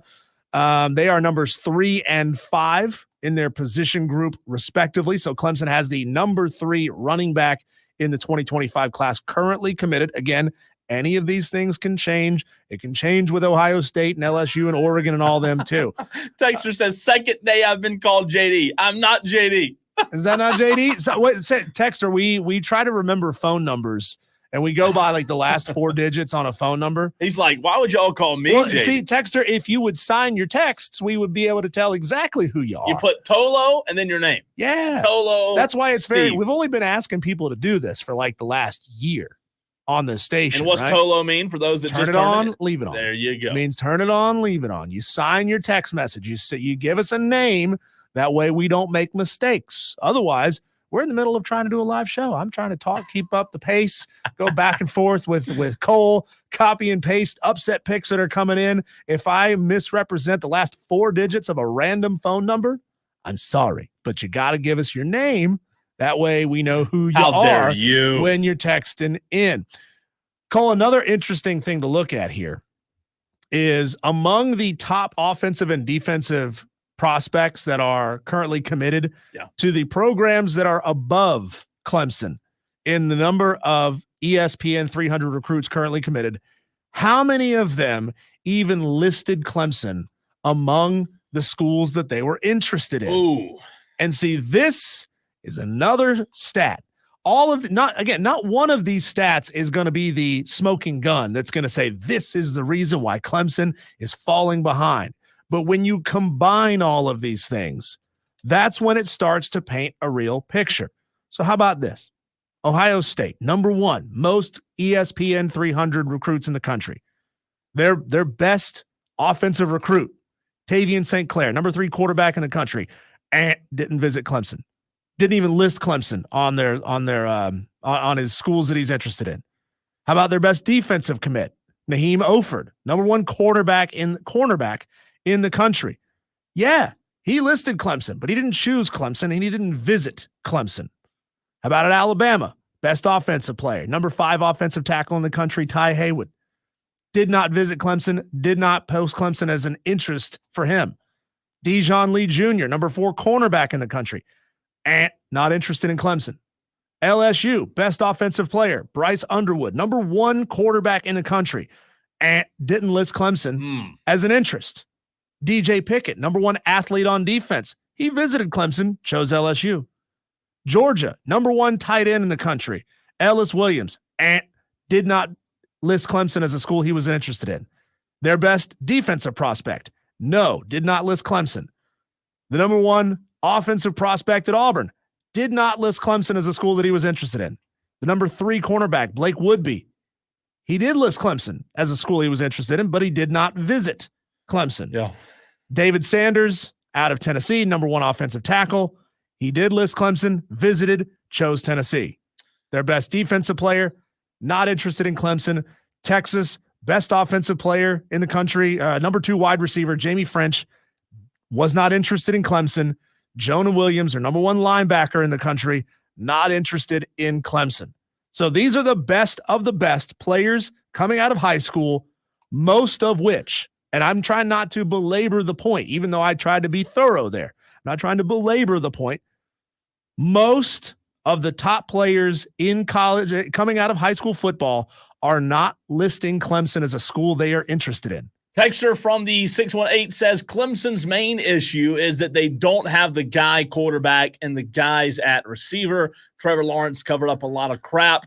We have seen a lot of teams go through the same cycle of greatness and then decline.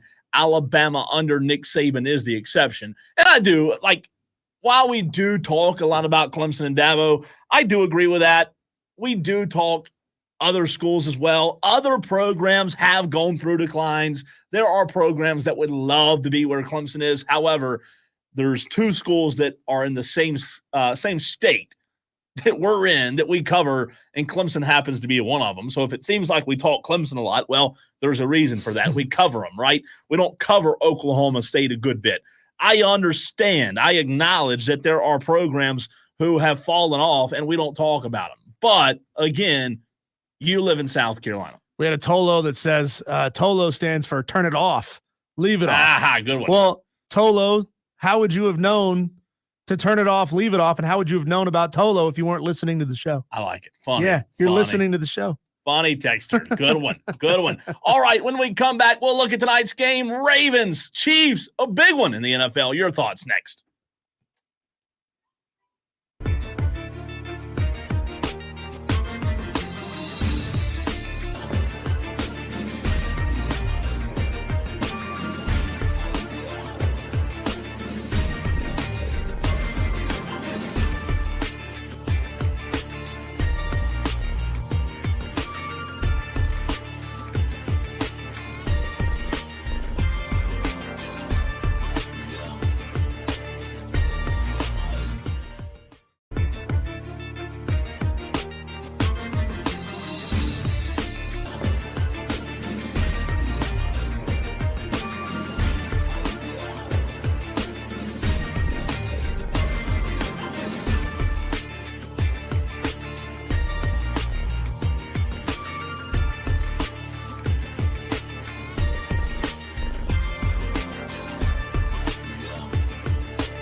We've got a brand new segment coming your way in 15 minutes. Stay tuned for that. Also, reminder to the Tolos out there who are in the Fantasy Football League, the Wire to Wire League, make sure you get that lineup set because I got Lamar Jackson at quarterback tonight, Diesel. I'm feeling confident. He's my guy. I have your guy, Caleb Williams, backing him up. So we'll see how that goes. But don't forget to set those lineups. What position did you draft?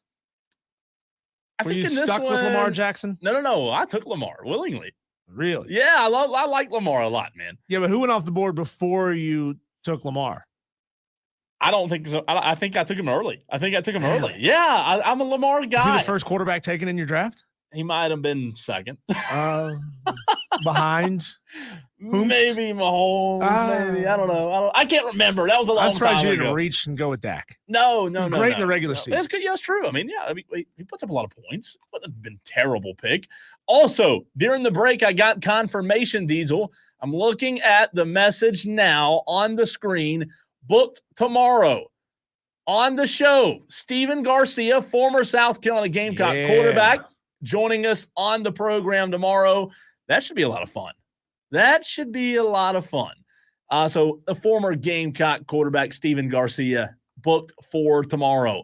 Texter says, serious question. Can we get a contact buzz just by talking to him? Good point.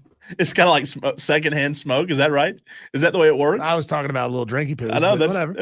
It's a valid will he come on with us if we don't have a beer cracked live on the air? Maybe not. 901 asks, serious question. I agree Dabo had some things to fix. We want better product on the field.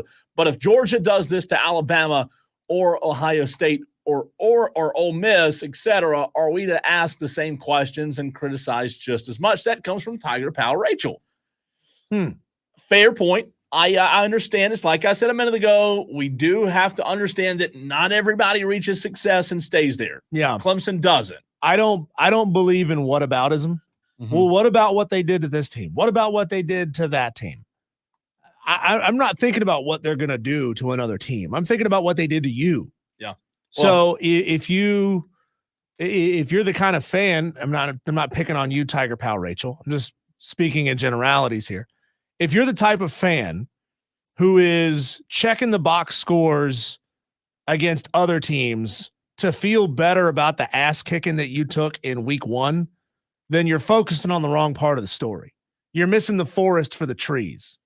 Yeah, it's a good conversation. I get both sides. Like, to only say Clemson's the only program that hasn't reached success again, we can't say that, but I also understand the side of what you mean. Like, hey, look, focus on your team. I get it. I see both sides. All right, Ravens, Chiefs tonight, Diesel. Madcraft chimed in during the break.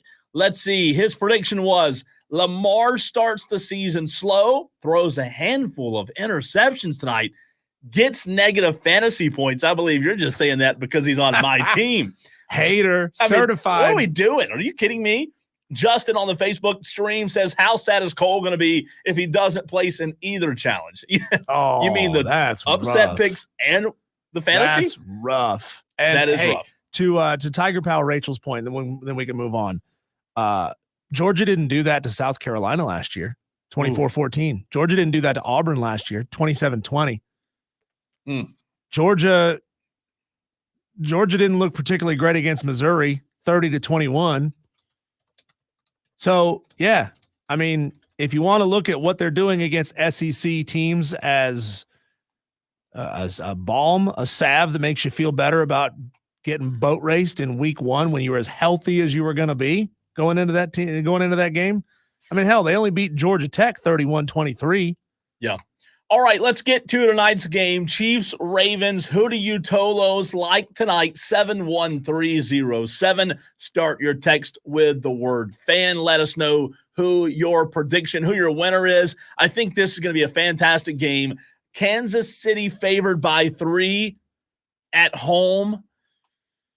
I believe it was 4.5 when these two teams last played. Kansas City got the better of them. This one should be a good game. I'm looking forward to it. The Ravens finished the preseason 1-2 after a 30-7 loss at Green Bay. Lamar Jackson was kept on the sidelines during the preseason to prevent injury and start the season fully healthy. Kansas City, on the other hand, dropped all 3 games during the preseason. So, again, preseason's preseason. Not a lot of notable injuries tonight, but Kansas City against the spread, Diesel and Tolos. Here's some interesting points, interesting notes for you who might put a little cheese on this thing tonight. Kansas City is 9-2 straight up, 7-4 against the spread in week 1 games with Coach Andy Reid. That is a bold freaking statistic right there. Think about that. 9-2 straight up, 7-4 against the spread with Andy Reid as the head coach. It made fewer offseason adjustments and is closer to form compared to a Ravens team that, sees Derrick Henry in the backfield. Diesel, we talk about him being older in age, and I get that. The under is also interesting tonight. While this game does feature two of the NFL's top offenses, history shows that the under is the way to go in the first week. Both teams not only have top offenses, but they also have top defenses. The Chiefs, here's the stat for you if you want to think about betting the over-under tonight. The Chiefs have hit the under in 18 of their last 22 games at home, and with both teams readjusting after a long offseason, a lot of people are going with the under tonight. Diesel, who are you leaning with, Chiefs or Ravens tonight? I'm leaning Chiefs. I think this is going to be a great football game. Do I see it being some high-scoring affair?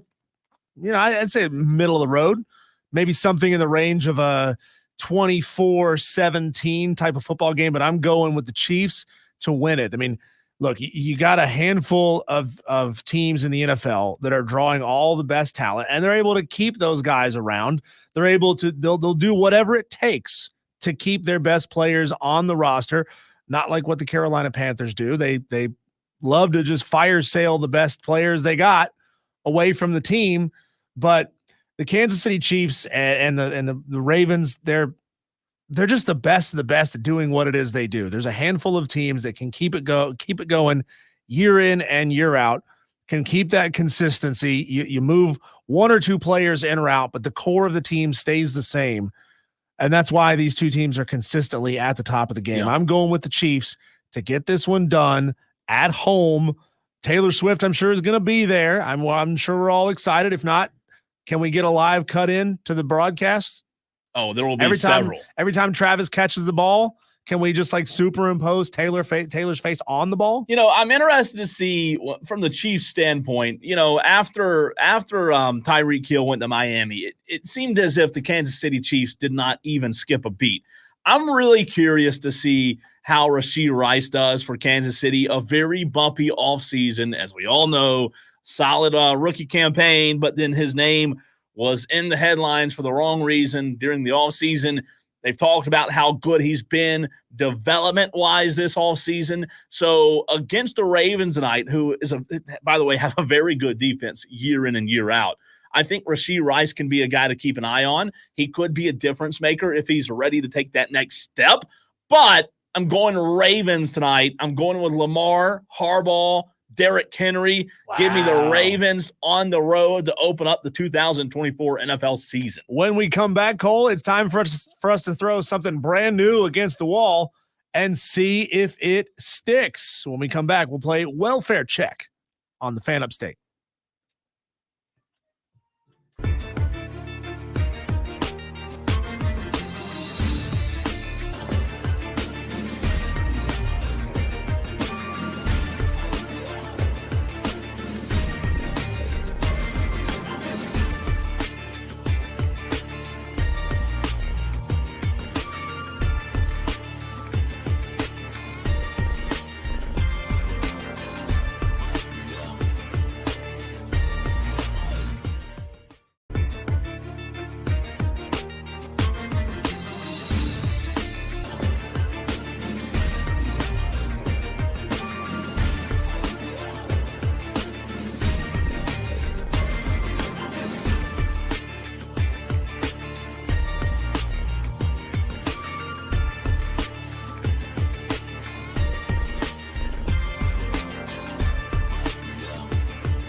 Cole, some of these coaches are not okay. Yeah, not bueno. okay.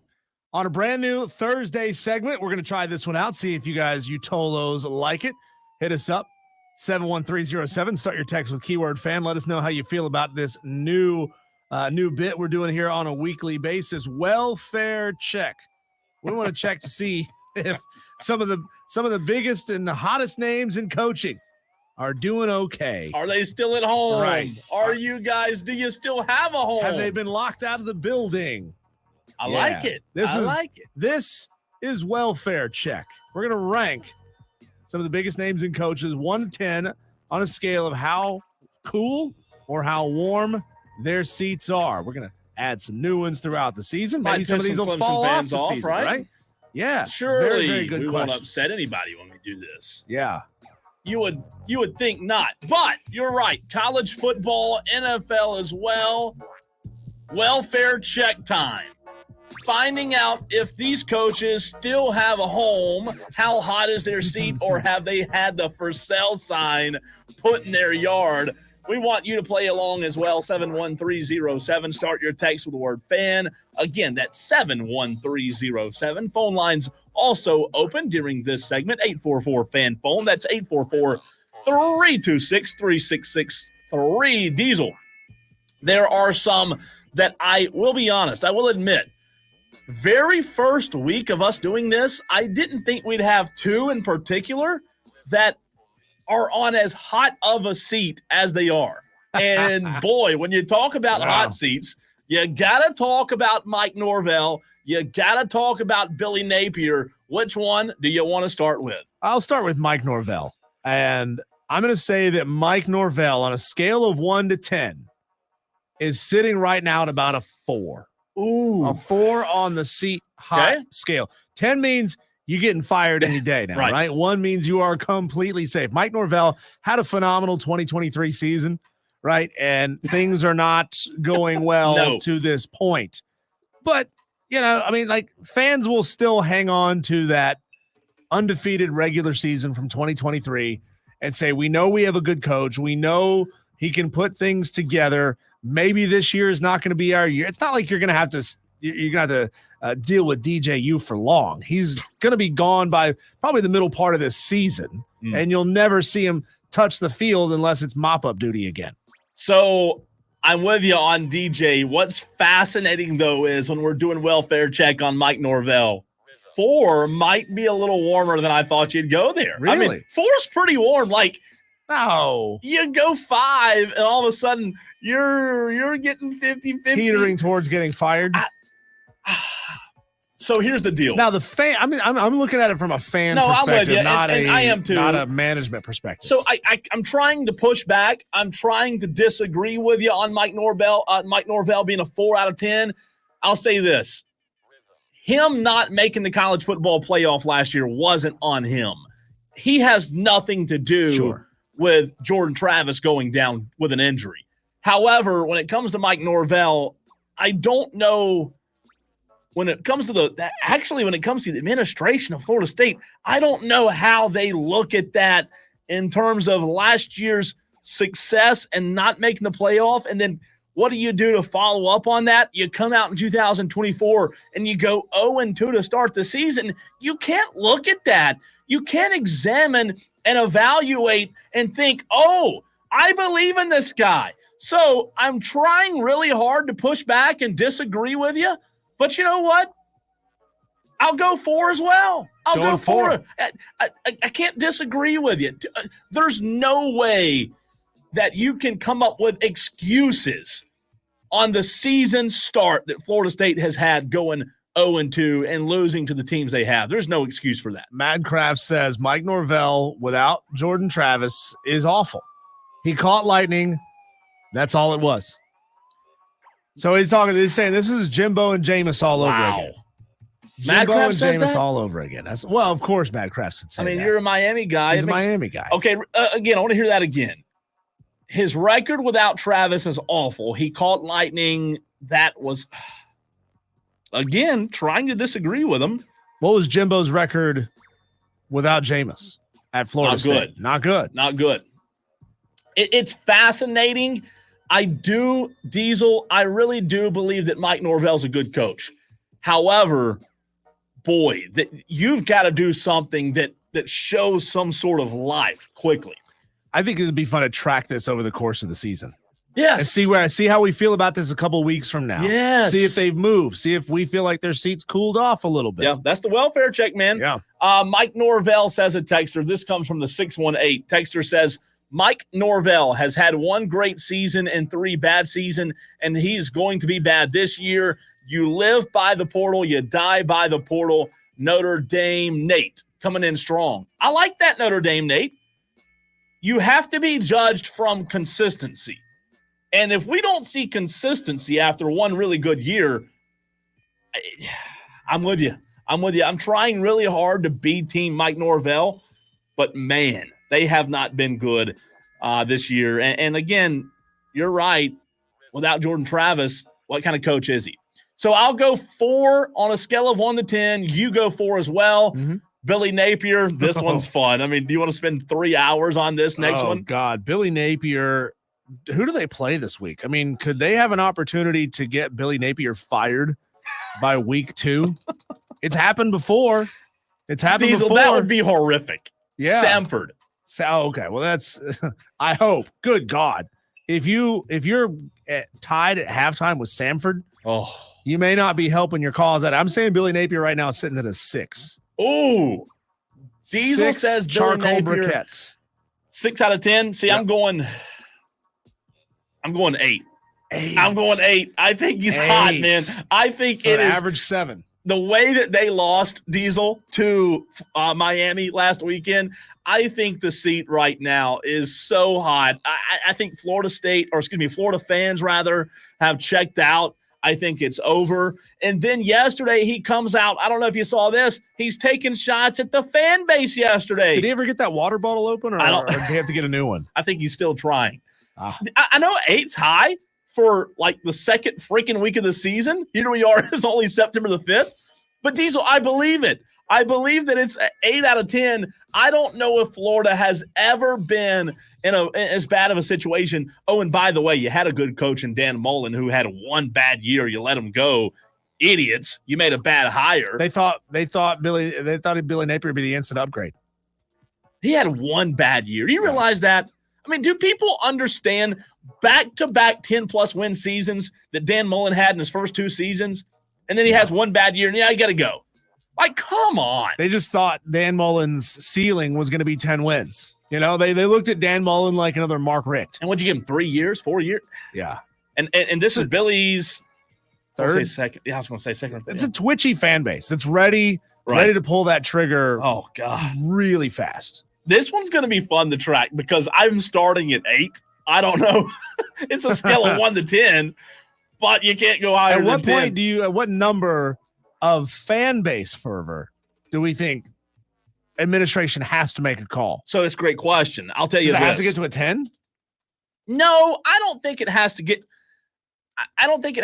to a 10.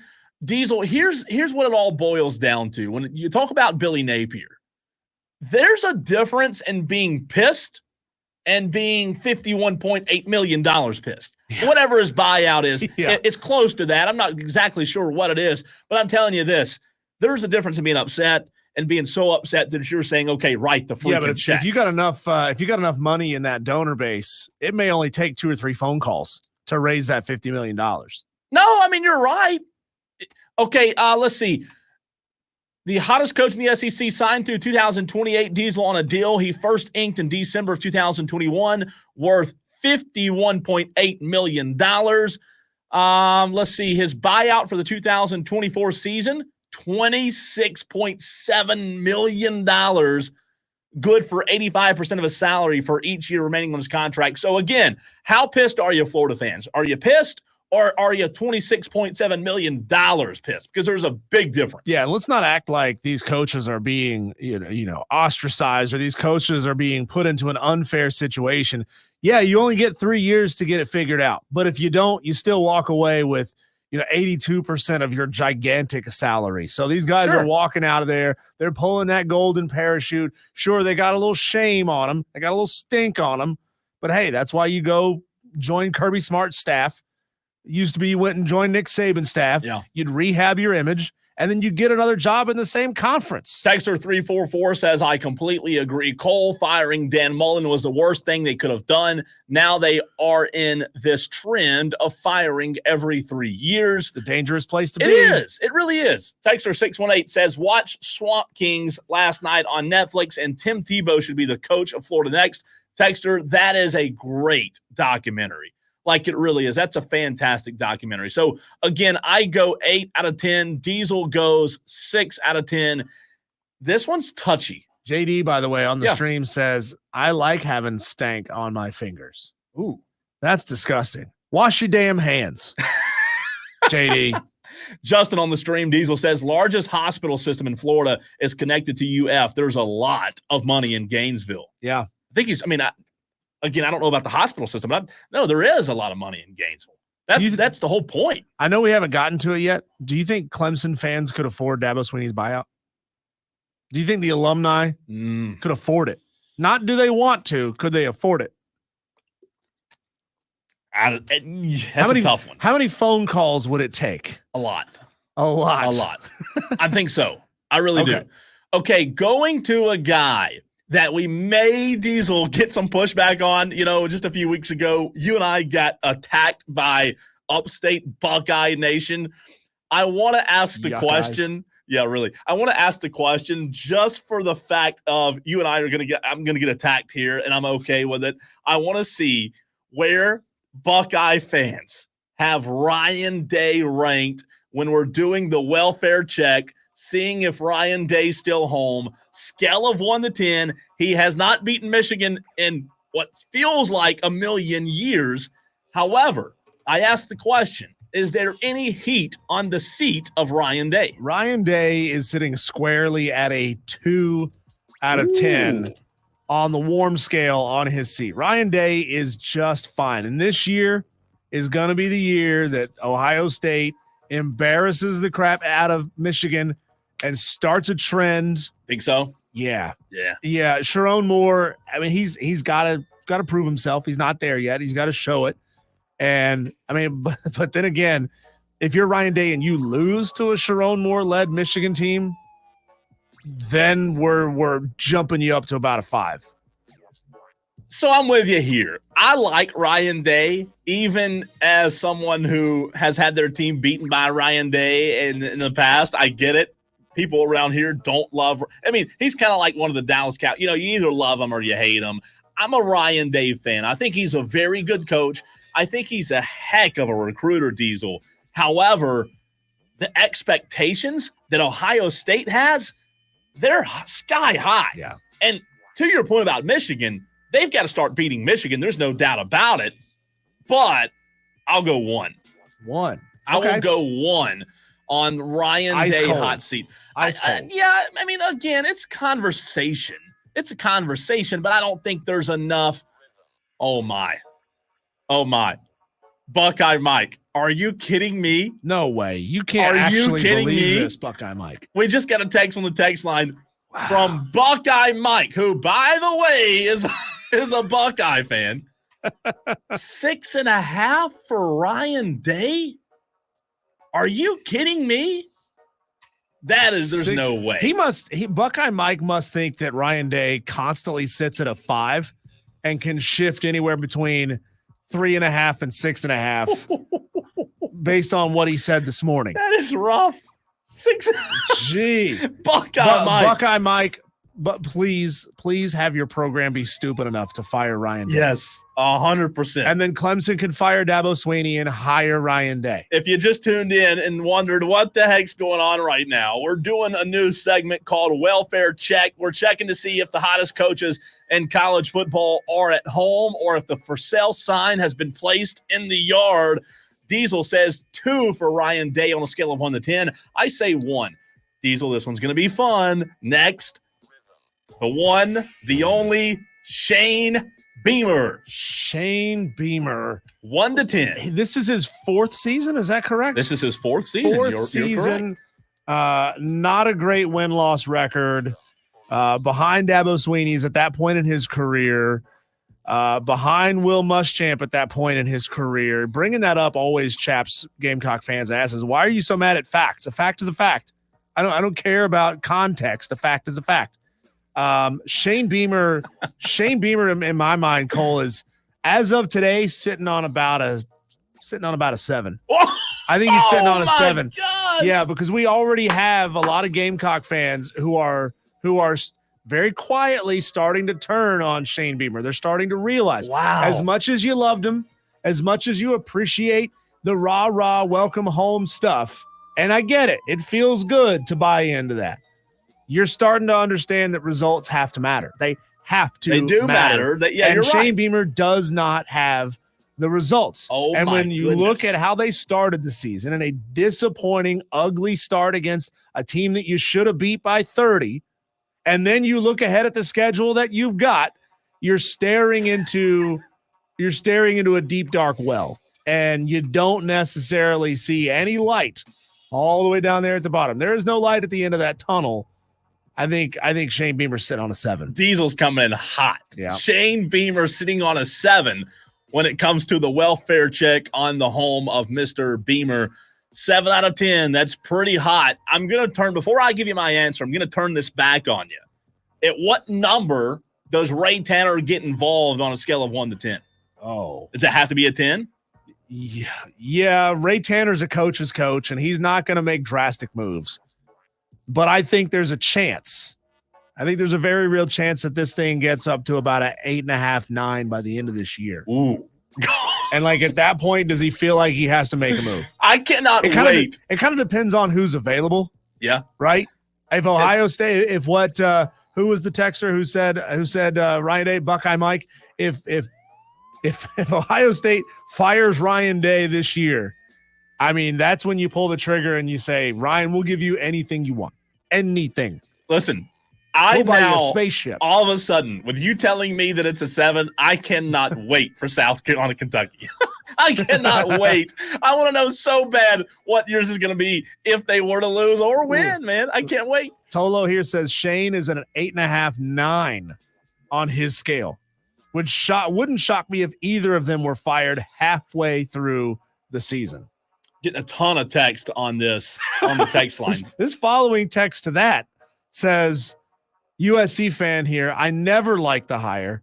He seems like an awesome dude, but he's not a football coach. Beamer is a 10 if he doesn't go to the playoffs. Oh my God. Playoffs. The playoffs. What are we? Jeez. Are you kidding me? Playoffs? What are you talking about? Playoffs? South Carolina. Oh, Texter. Texter says Ryan Day to Florida. Interesting. Diesel Beamer for me, 5. 5. That's it? 5. That's it. 5 is it. I'm going on a scale of 1 to 10 as we're doing our welfare checks on some of these coaches, and we're going to run out of time, but we'll get back to them next week. Yeah, I'm going 5 as of today, the 5th of September. You got to win against Old Dominion. It wasn't pretty. But we talk about all the time the improvement from the first game to the second. I'm going to give Beamer the benefit of the doubt. And I think that this game, we talked about it earlier, man. This game Saturday is a huge opportunity for Shane Beamer to turn the narrative, either good or bad. I like South Carolina on the road Saturday, especially in my upset picks challenge. But Diesel, I'm telling you right now, it's a 5. That's where I'm going. You sit on a 5. That means you can sit on it. It's not comfortable. Yeah. It's not feeling nice and cool and breezy in your shorts, but it's not so hot that you're jumping off the seat right now. Texter says, lifelong Gamecock fan here. You guys are delusional. Anything over a 3 for Beamer's a stretch. So Dewey, you think he's safe? Is this the Daily Dewey text? I don't know. I don't know who it's from, but this Gamecock fan says, no, he's safe. We got a follow-up says Shane is at a 9. And number he will never reach in wins. A mediocre coach who has empty words and results. 9. That is rough. That's rough. All right, do we do the other Palmetto State coach as well real quick? Yeah, let's do it. All right, let's do it. The other Palmetto State coach, not Clay Hendrix. No. Clay Hendrix is safe. He's safe. He's the Clay Hendrix best. is at a 1. We'll talk to him in 40 minutes from now. Dabo Swinney. Is there any heat on the seat of Dabo Swinney? We're doing a welfare check one last time. What say you? I think Dabo's at a 3, and this is the hottest seat he's ever had since his first and second year at Clemson. I would agree that 3 is pretty hot for Dabo, Three is scorching for Dabo. Right. He's sitting at about a 3. You lose to App State this weekend. You lose to God, could you imagine if Clemson lost to Florida State down the stretch? It's not going to happen, but could you just imagine that? No. I mean, think about that. If that team has looked as bad as they have in the first 2 games of the season, somehow beats you at their house. It'd be bad. Yeah. Lefty Tiger says, get on the bus. Did I miss Dabo hot seat? As a Clemson fan, I got him at 4 now. And an 8 with no ACC champ. Oh, my word. 8 jumps from a 4 to an 8. Now that's a swing. I'm going 2. I'm going on for Dabo Swinney, welfare check, seeing if he's still at home. Yes, he's still at home. He's going to be there for a while. There's no sign. There's no listing on Zillow. There's no Lake Kiowee house for sale that I've seen. I'm going to. He's safe right now.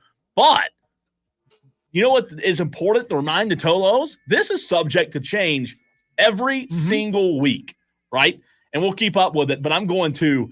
What say you? 71307. A lot of text. We'll try to get them in a little bit later in the show. But if you want to continue on the Dabo hot seat conversation, text the show 71307. Start your text with the word fan. All right, coming up next, Diesel, I have a bad thought about the college football playoff. It's not a good thought. It's a bad thought. I'll explain what I mean on the college football playoff next.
We appreciate the interaction on the text line 71307. We love being told how wrong we are. That's what we live for when we wake up. Diesel and I just think, man, what can we be told we're wrong about today?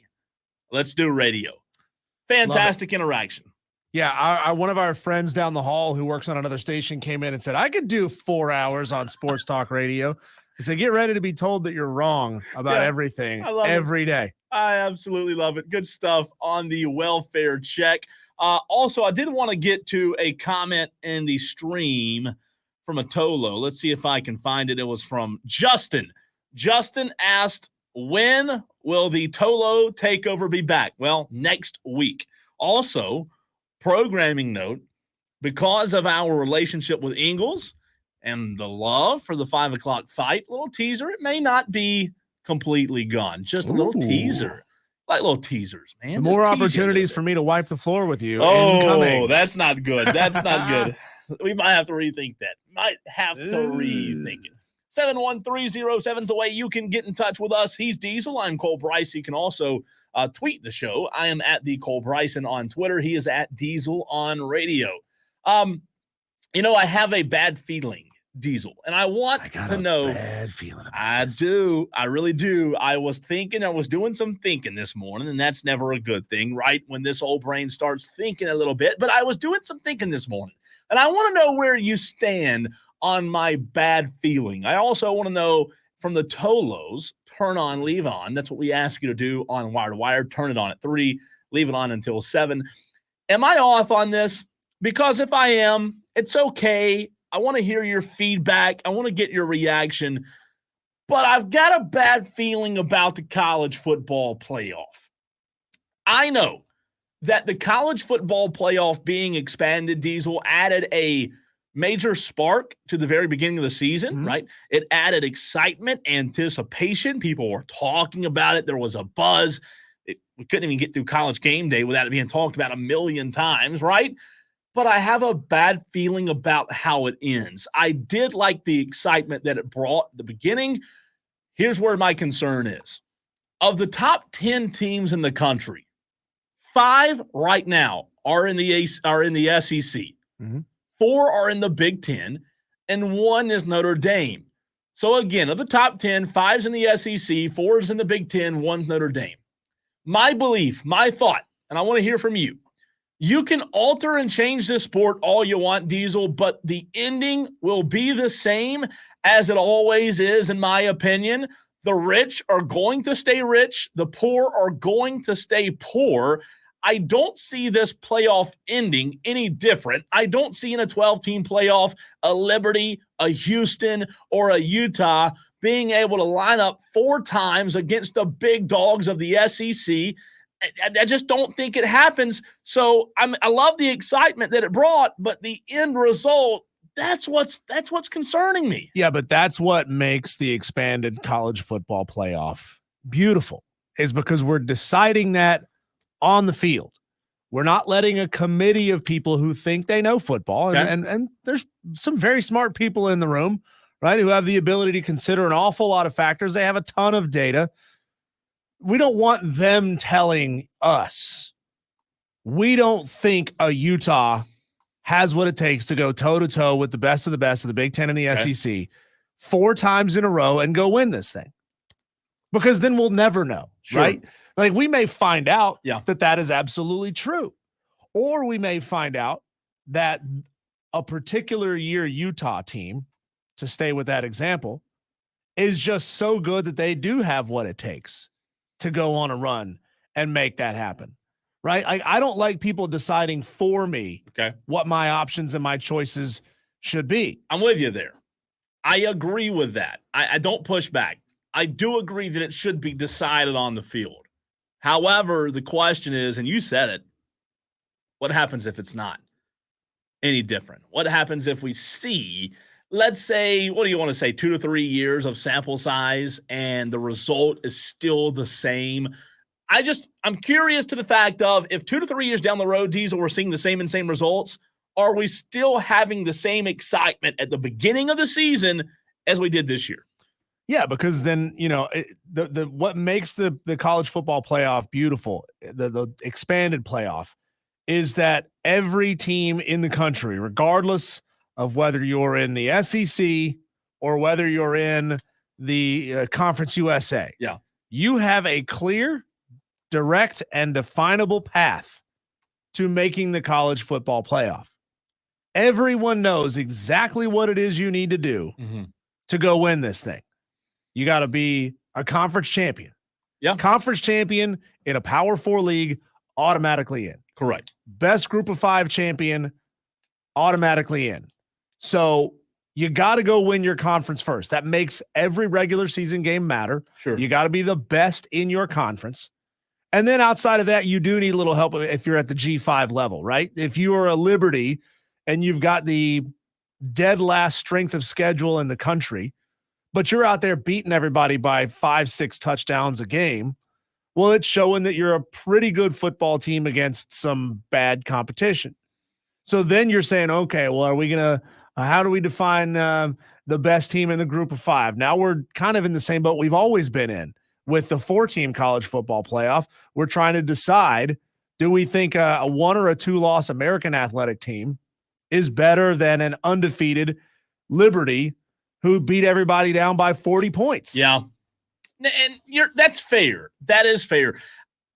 Going back to your initial point, I do not think it is fair to let the committee decide and allow instances to happen like last year. Now, I don't think Florida State shouldn't have gotten in last year. I know I disagree with most people on that, but the way that it was handled by allowing a committee to handle it, I agree with you. I'm with you. That's not the best way to do things.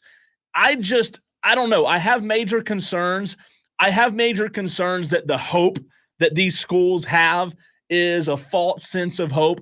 When it's all said and done, I hope it's not the same big dogs at the end, Diesel. It's interesting in college basketball, and you and I started this show back in March, right at the same exact time of March Madness. In basketball, you do get the Cinderellas, right? You do get the teams because we've talked about it as 5-on-5. There's less players, fewer players can make more of an impact. Yeah. I don't know that the college football playoff will be defined by Cinderellas, but I do hope that the narrative that I have is killed. I hope I'm wrong on this. I do hope that a Cinderella or, the group of 5 champion, whoever that may be. Sure. All I want for them is to acquit themselves well. All I want for them is to look good, whether it's Boise State or Memphis or Georgia Southern or Liberty. I want whoever it is to look competitive in that first game. That's all I'm looking for. I'll tell you what, to that point, what matters a lot is the seeding, right? Who will that team be matched up? Because if they're matched up, let's say Diesel, if they're the 12, you and I talked about this about a month ago when I did my predictions for the final 12.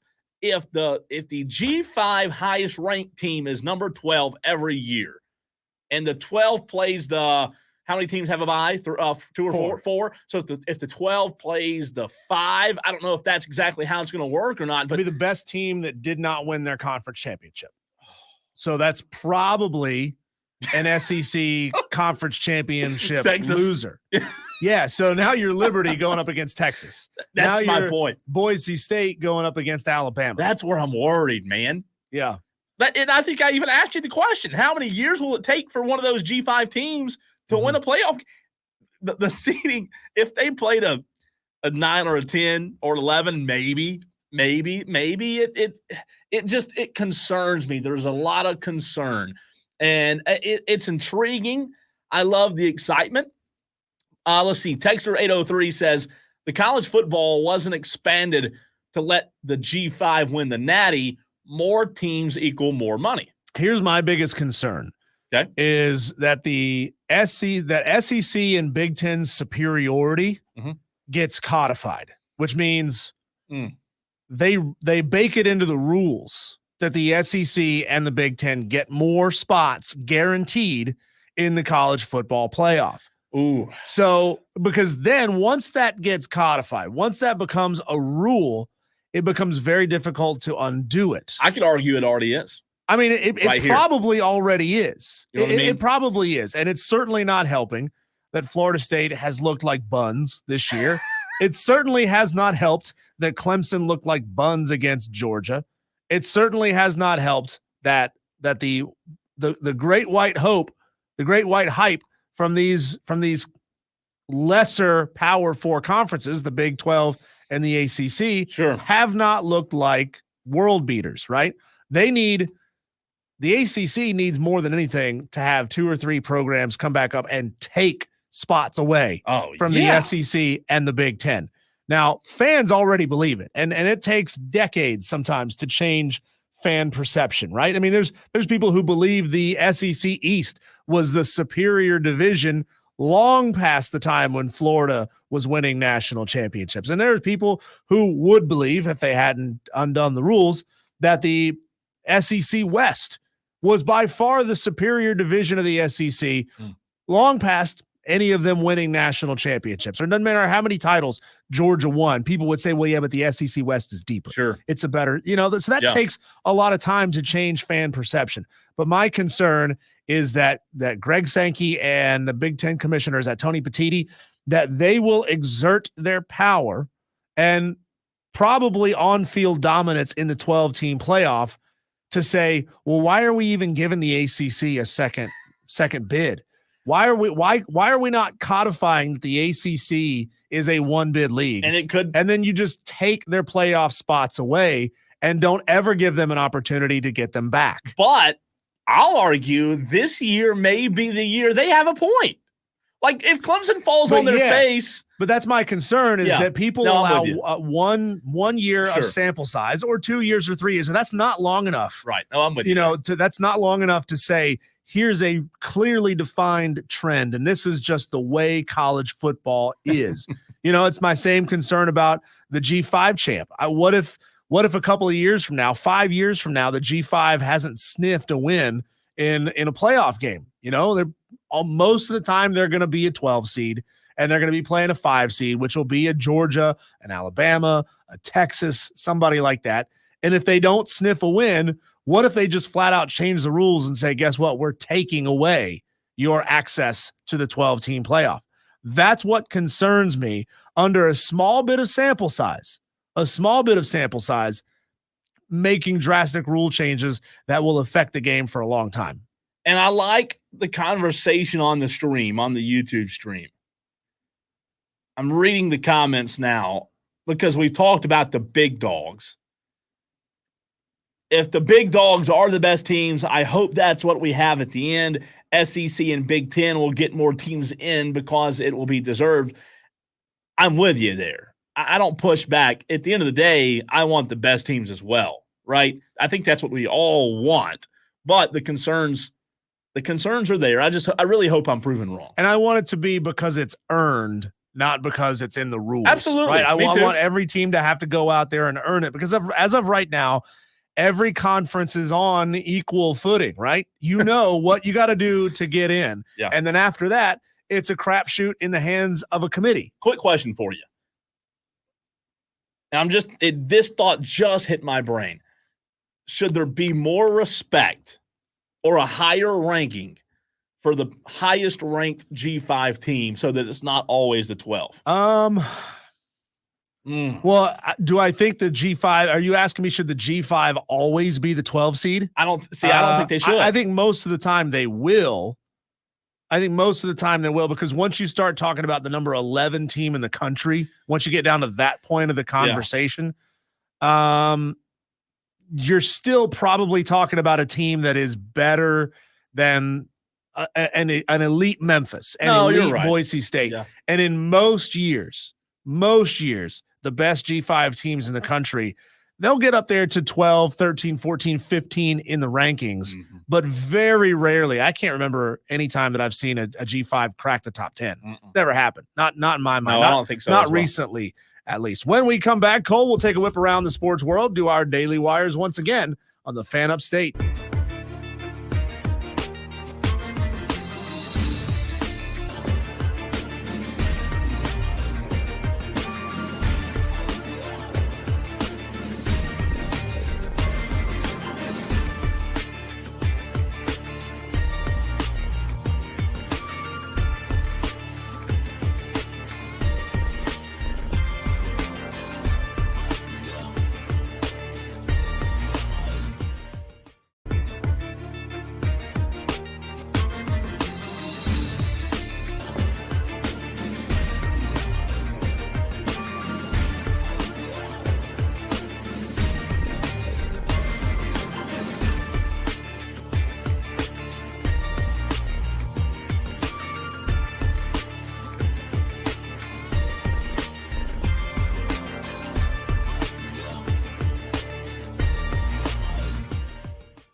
A lot happening out there in the sports world, Cole, so much that we can't get to everything that's happening during a regular segment. So we take a whip around the sports world in this segment called Our Daily Wires. This is the buzz happening out there. The Atlanta Braves are winners of 2 straight after beating the Rockies last night 5-2. Reynaldo Lopez is on the mound tonight for the Braves. 7:20 first pitch.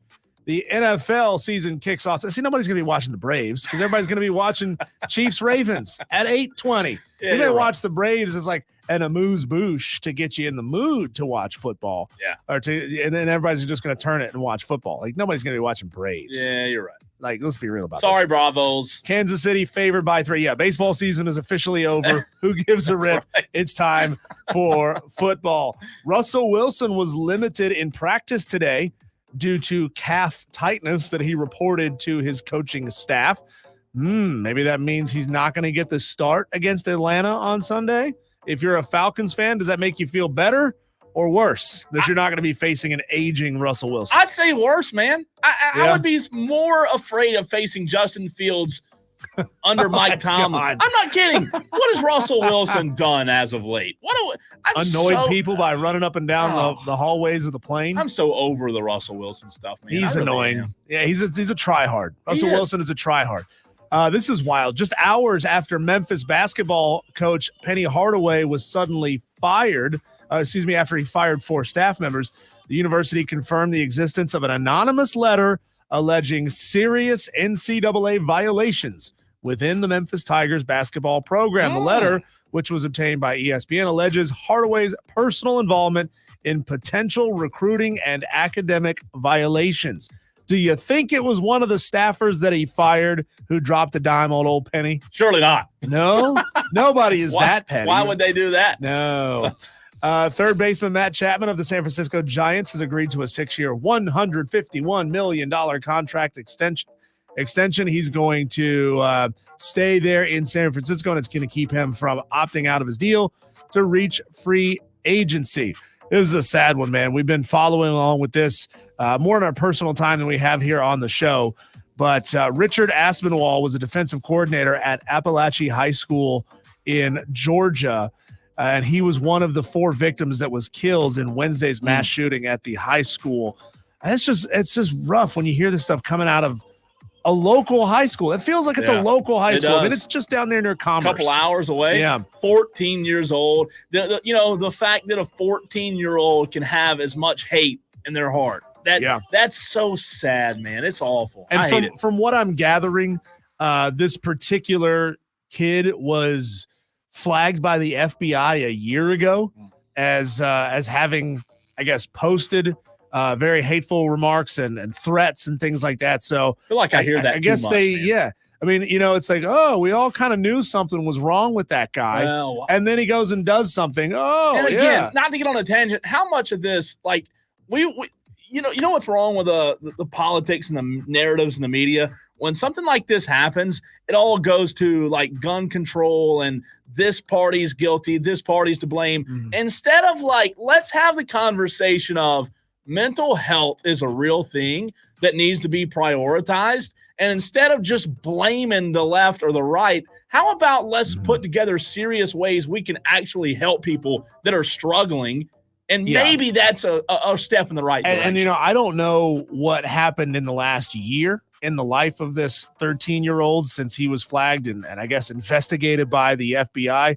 I mean, is it possible that they did put him in touch with a therapist and tried to get him help and it just didn't stick?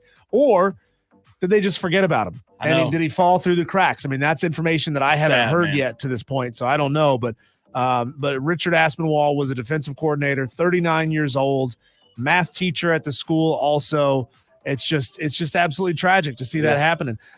Cole, you are not going to be on a call of high school football tomorrow night as got fired. Burns is off. Oh, never mind. Yeah. But you will still be doing a Saturday Scramble show. That's right. On Saturday morning at 8 o'clock. Yeah, and follow along tomorrow at the Fan Upstate on Twitter. I'll have coverage Chapman, Boiling Springs. Should be a decent game. Boiling Springs, I think, will win that game pretty handily, but should be a good little old rivalry over in Inman tomorrow night. Join me on Sunday. I'll be live at Dave & Buster's Woodruff Road from 11 to noon for the Carolina Kickoff Show. That's 2 hours before every Carolina Panthers game. We'll be live on location at Dave and Buster's.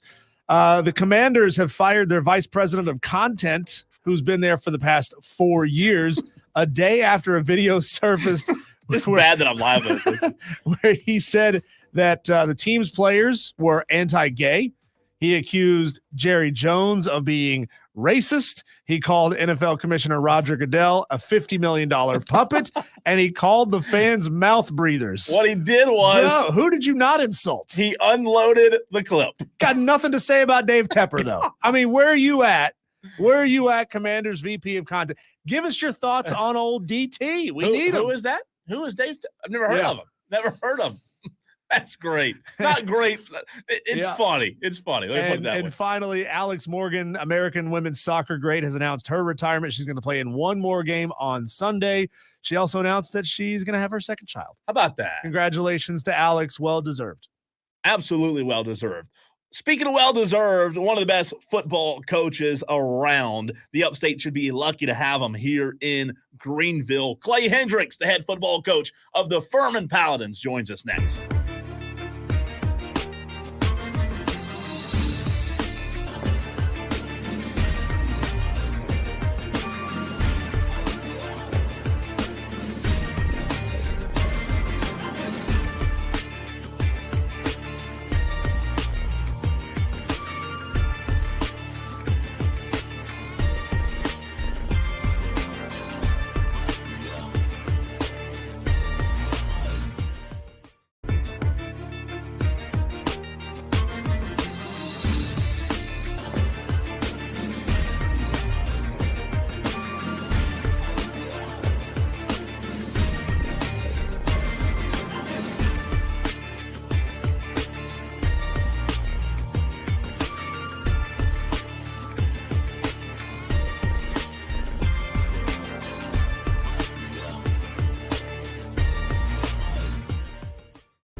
Football season is here. We love it. You love it. We appreciate you being a part of the show, Wire to Wire. He's Diesel. I'm Cole Bryson. And every single Thursday during football season at 6 p.m., we talk to Coach Clay Hendrix, the head football coach of the Furman Paladins.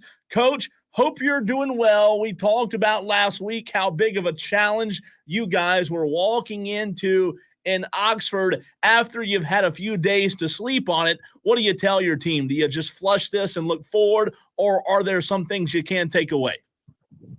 No, there's a lot of good we can take away. We did some good stuff, and we got to fix the things that we can fix, and a lot of things that were our problems aren't real fixable for us because of the matchups.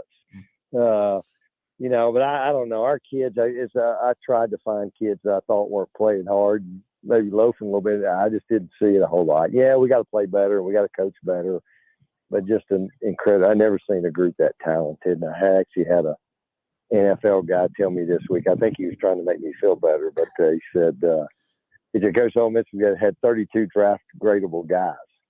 He said, for example, Alabama has 20. I said, well, I can believe it. It was just an incredibly talented bunch who played tempo, and they tempoed the whole game. So, they didn't back off the tempo aspect of it, but we'll learn from it, and we'll I think the true character of our guys will show up this week. And I thought we had a really good week of practice. The weather's been unbelievable, and so we're excited to get to play again. Coach, you got to feel pretty good about your quarterback Carson Jones' performance. A fairly efficient day. Just one interception, the only turnover Furman committed the entire game. That's got to be certainly something to look at and say with just the skill level of who you were going against and the matchups, to be able to take care of the football, that's got to be huge for you, right? It really was. It really was. And, even Trey Hedden, the true freshman, we got in for about a quarter and a half. I think if you really want to take the positives, we played a ton of kids, when we made decisions maybe in third quarter just to pull guys and had a long season. And so I think we played 58 of the 68 kids we took on the trip. And that just invaluable to be in that environment against that team and just the experience. And, I think about half our team really never played a lot of meaningful snaps, and we had double-digit first-time starters. And, so this is not the first game they've ever played in this week. So we should be better, and I'm certainly excited about that. Heck, we had I think we actually had 4 sacks. They didn't give us 2 of them, but, for us to have the ability to do that, I think that's an area we can be really good at. We just got to stop giving up big plays, and there a lot of those big plays I think we could fix as well. Coach, when you look at this week of practice, you mentioned the weather. It has been incredible weather here in the upstate. What have you liked that you've seen from these Furman Paladins as you prepare for Charleston Southern?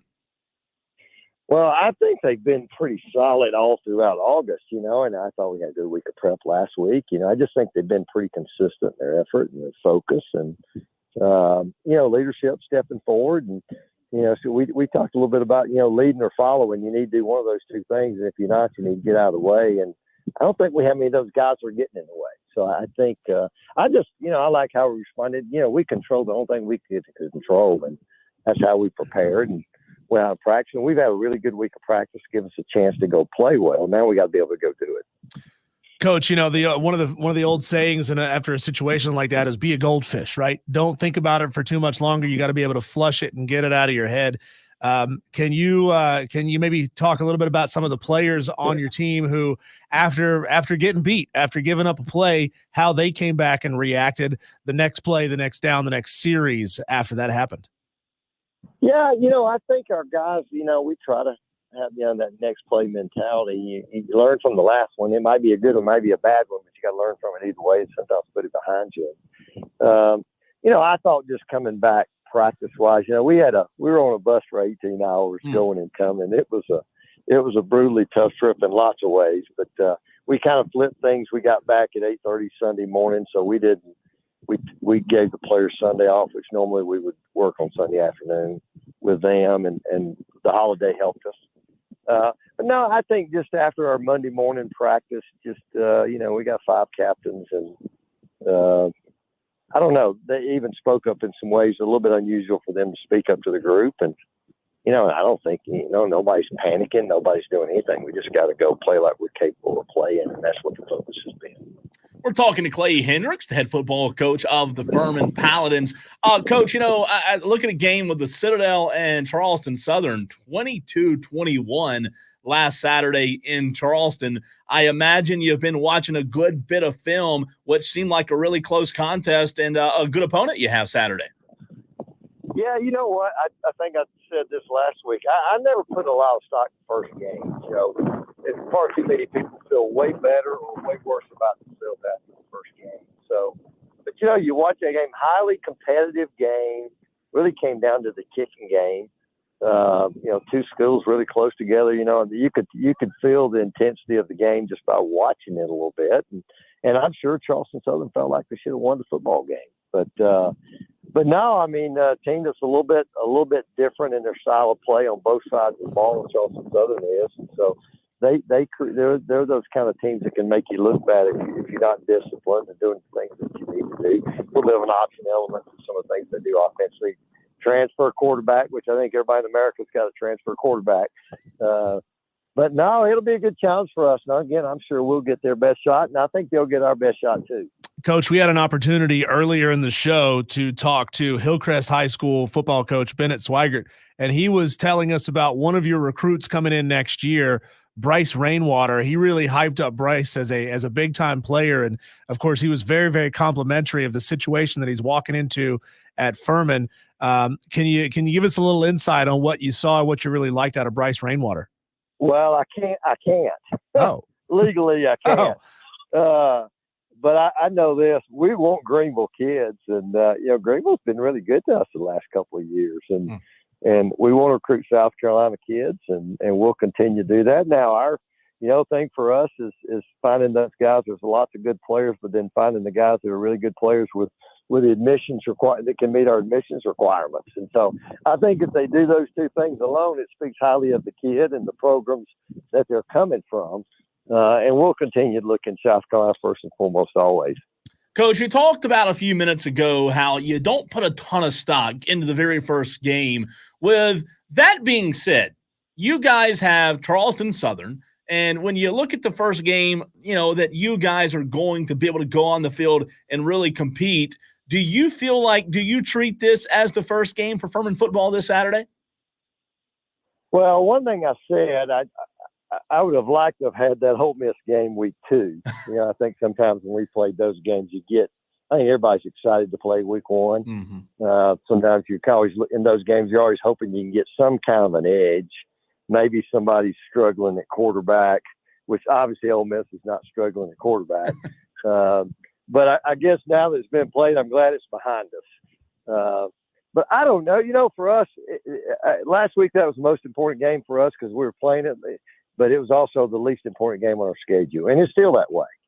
This game for us is far more important than last week.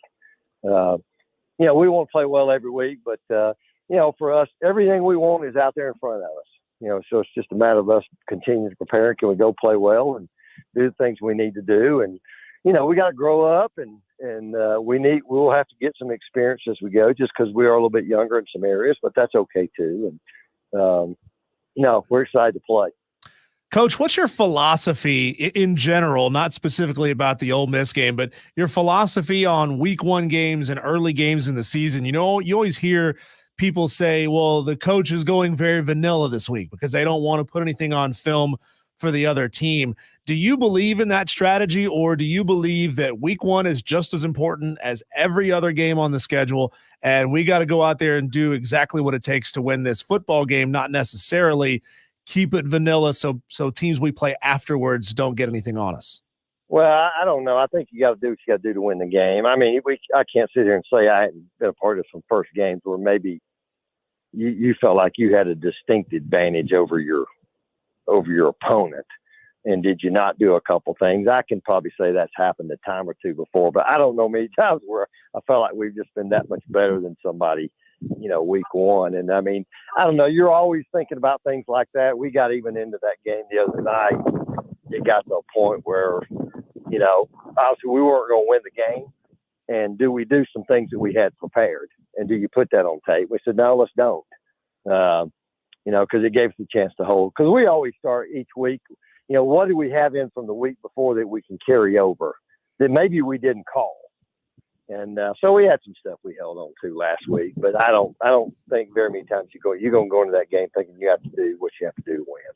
He's the head football coach of the Furman Paladins, Clay Hendrix. Coach, I don't know if you believe in coincidence or not, but Saturday's date 9/7, the same as jersey number 97, Bryce Stanfield, a player that you guys will be honoring before the game. He passed away on February the 9th. Obviously, just wanted to let you speak on that and what he meant to this program. Well, Bryce, I don't know. I think there's something about 9/7 being this week and, having a chance to honor him. We're going to honor him all year. I don't think he'll ever be a part of Furman football. And, I'm actually we just finished practicing. I'm standing out here in the stadium and we've actually got a little permanent memorial for him that we're going to dedicate. And I can see it from him. So I'm excited about that and getting his mom and dad here. And I don't know. You talk about coincidences and different stuff happening after that game the other day. I was on a bus and I was really ready to get us out of there, and I felt like it was taking a little longer than it should. And I walked out. We were trying to get the equipment truck, and the last two people I saw that were standing at the gate, most everybody was gone, was Fred and Terry Stanfield, Bryce's parents. And as bad as you felt like you felt after that game, it had a calming effect on lots of things, and you really learn what's important. Bryce set an unbelievable example for anybody that ever knew him. I don't care if you were a student at Furman, you were a professor at Furman, and certainly his teammates. And he was just an unbelievable example in all areas about how to live your life. And he did that in 21 years, So, but it's certainly a treat to be able to honor him. And yeah, we'll do a little more this week, but he's going to be with us going forward. And, he was voted, unanimous captain. And so we'll have his jersey out there for every coin toss, and he'll continue to be with us. Coach, I don't know if this is what you have planned, and I love the fact that you're talking about a permanent remembrance of Bryce there inside the stadium, but it would certainly be a beautiful opportunity to have a remembrance of a 9/7 game every year, much in the way that Boston College has their red bandana game. You talked about some of the wrinkles that Charleston Southern showed last week and some of the ways that they can present challenges.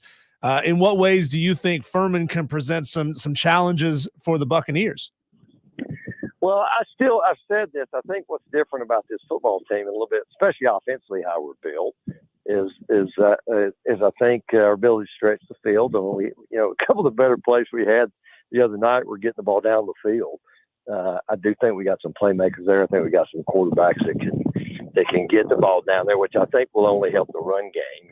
And so, I'm hoping what we're going to see is a team that can stay balanced. And balanced doesn't mean 50-50, but we can, certainly lighten boxes because of our ability to get the ball down the field. And I think we have some skill there. And then I think defensively, you'll start again with our front seven. I think we have a chance to be really good there. I really like the talented guys in the secondary, but we are a little young back there. And, I'm hoping their guy can't quite take advantage of it like the guy could last week. So it was just, but I don't know. I feel good about our entire team. We just got to continue to do things we have to do to get better, going forward, and be excited to go play. And I think they will be. And again, just excited to get another opportunity to go play. He is head of football. I just told our team, I said, I think this is really, I think the character or makeup of our football team will really be what shows up this week. And so we'll see what that is. I got confidence in what it is. And I think that's who the Furman kids are. That's who part of our Furman football program. So, I'm excited to watch them play. He is the head football coach of the Furman Paladins, Clay Hendrix, here on the Fan Upstate. Clay, I know we're going to have some Fan Upstate representation in the stadium on Saturday. You're probably going to hear him before you see him. Rob Brown is going to be there. He is definitely going to have the loudest voice in the stadium. I can promise you that. If you hear an obnoxious guy yelling, turn around. It's probably Rob. We appreciate you and your time every week. We appreciate our relationship that we have with Furman. And, of course, best of luck and go get that win. Well, thank you very much. With Furman Action, everybody associated with our program feels the same way. And it's always great to be with you, and we'll look forward to being with you again next week. All right. That is Clay Hendrix, head football coach of the Furman Paladins. You know, I think this is going to be a big opportunity for a bounce back win for the Furman Paladins. You know, they should out-talent the Charleston Southern Buccaneers, and I think they're going to have a good chance to go out there and look good and get this program and get this, not this program, but this season really started. You know, as he said, this is kind of a preseason game where you're facing an all-star team. And this is legitimate week 1 of the season for Furman. It is. This is the first week that you can really start grading this team. Now, I will say this. Charleston Southern last week and what they did with the Citadel, I mean, he said it. You know, the kicking game was huge, and that's a game Charleston Southern felt like they should have won. I agree with you. I think Furman should win this game and out-talent Charleston Southern, but I tell you this, I think there's a part of Charleston Southern as well that's coming up here thinking, we've got to get this bad taste of our mouth. I think this will be a fantastic football game on Saturday. Yeah, and I'm loving the keeping it inside the state mentality. A lot of the FCS programs here, I know that Furman and Wofford and the Citadel, they play every year because they're in the same conference, but I love the fact that that Charleston Southern, who are, I believe, probably in the Big South Conference would be my guess, that they are on the schedule of multiple Southern Conference teams. Citadel, Furman, I don't know who else is on their schedule after that. Once they get into conference play, obviously not too many South Carolina-based teams on their schedule. Mm-hmm. But, you know, it's just great to keep those games in state as much as you possibly can. You know, these are all kids that went to high school together, and they're now competing against each other yet again on the football field. So again, we appreciate Clay Hendrix's time every single week. And we had a texter, Wesley Roberts, who hit us up and he said, "Come on, man, you can't give him the week off after what happened." I know you're joking, Wesley, but again, we appreciate our relationship with Furman, and we love having him on. We love having head coach Bob Ritchie of the basketball team on as well. I'm telling you, I don't know if you ever had the chance to interview and chat with Bob Ritchie, another high-level mind when it comes to talking basketball. I mean, if you ask him the right question, he will go and go and go for a solid 5-6 minutes, and he will have your head turning in every direction because he's just throwing so much knowledge at you. No doubt. Good coaching over there. And look at their schedule. It's going to be interesting to see how Furman does in these non-conference. Charleston Southern, Stetson, which is a winnable game, at William and Mary. So they do start with 2 home games here in Greenville. Great weather. They go to William and Mary, come back home, family weekend against Samford. And then it begins. I know Sanford's a conference game, but you go to the Citadel. You host Chattanooga. You have Western at VMI, Wofford, a game you lost last year, just throwing that out there, at ETSU and at Mercer. So that's people don't realize, man, I love following the SoCon, especially in basketball. I live in Spartanburg. I go to a lot of the Wofford games. But the SoCon is a very underrated conference, especially in football. It's a tough one. And I know Wofford's down, and there's some teams that aren't what they used to be. But it's that's going to be a lot of fun here in 2024, and appreciate Coach for making time for us. So I know obviously we have our relationship with Furman here, but Cole, who is your favorite, just off the top of your head, your favorite to win the Southern Conference this year? Well, Furman's there, but just looking. I mean, I think it's a 3-horse race between Western Carolina, who showed themselves to be very, very good against NC State in week number 1. If they can sustain that level of play, Western Carolina is going to be a force to be reckoned with in this conference. I think Furman has elevated their roster overall, position by position, to be just a little bit better at every position over the past couple of seasons. I think I think Furman's going to be real good, and Chattanooga, that's going to be kind of the. I know they're the preseason favorites to win the conference, but you know, they didn't do particularly well against Tennessee either. I get it. Yeah. Same situation that Furman found themselves in.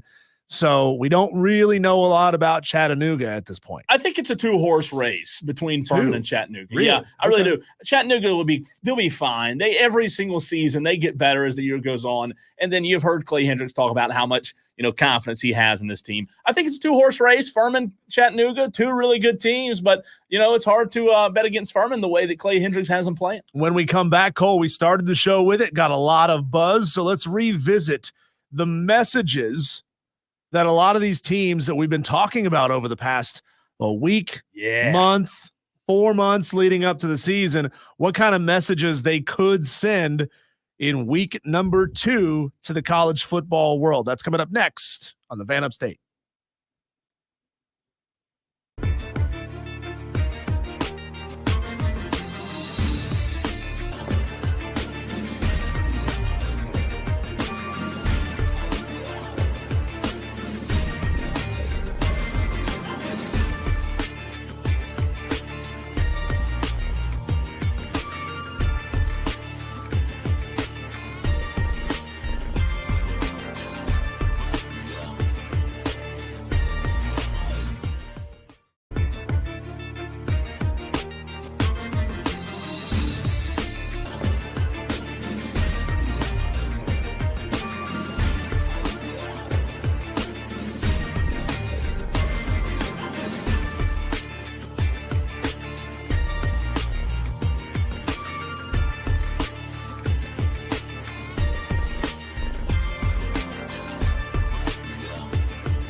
Week 1 of college football saw a ton of blowouts.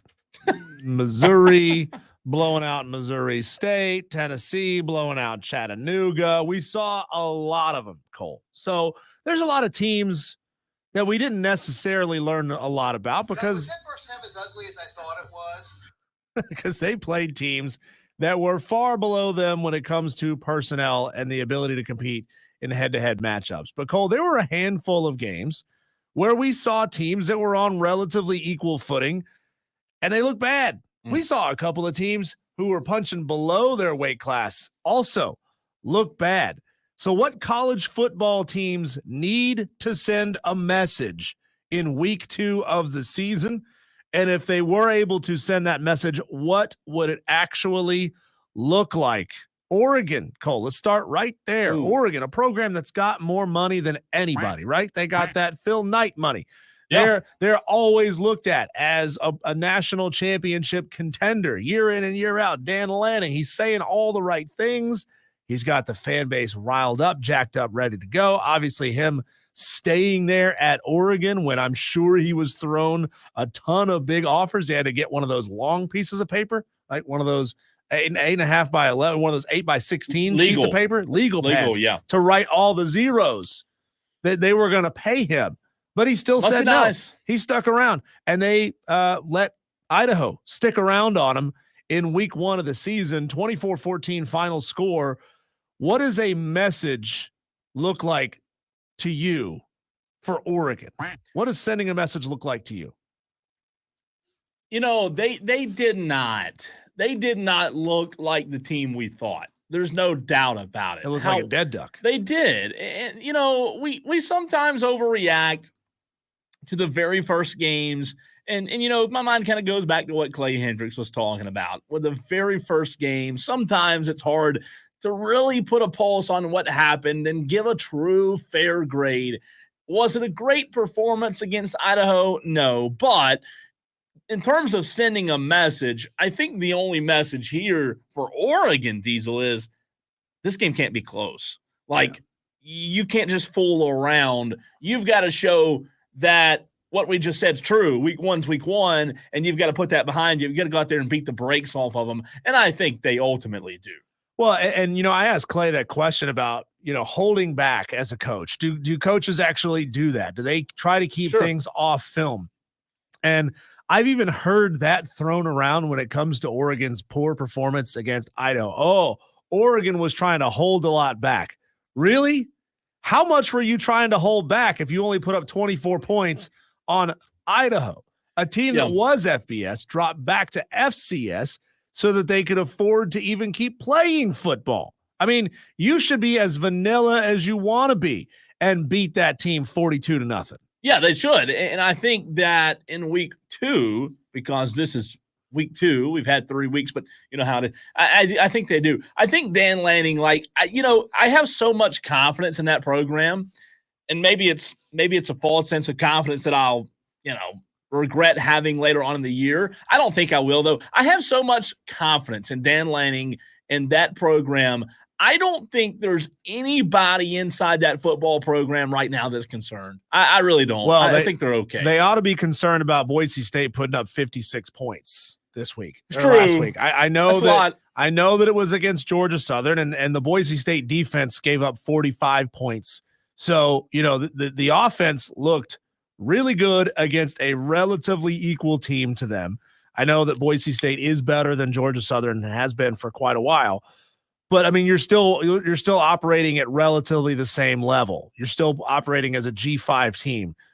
So for Oregon, you got to be careful and really lock them down on defense. In my mind, Oregon, if they cover the spread, beat Boise State by 20 points or more, that to me would be sending a message to the college football world that it was just rust. We're good. Yeah, I think so. We're good. We're fine. I'm with you there.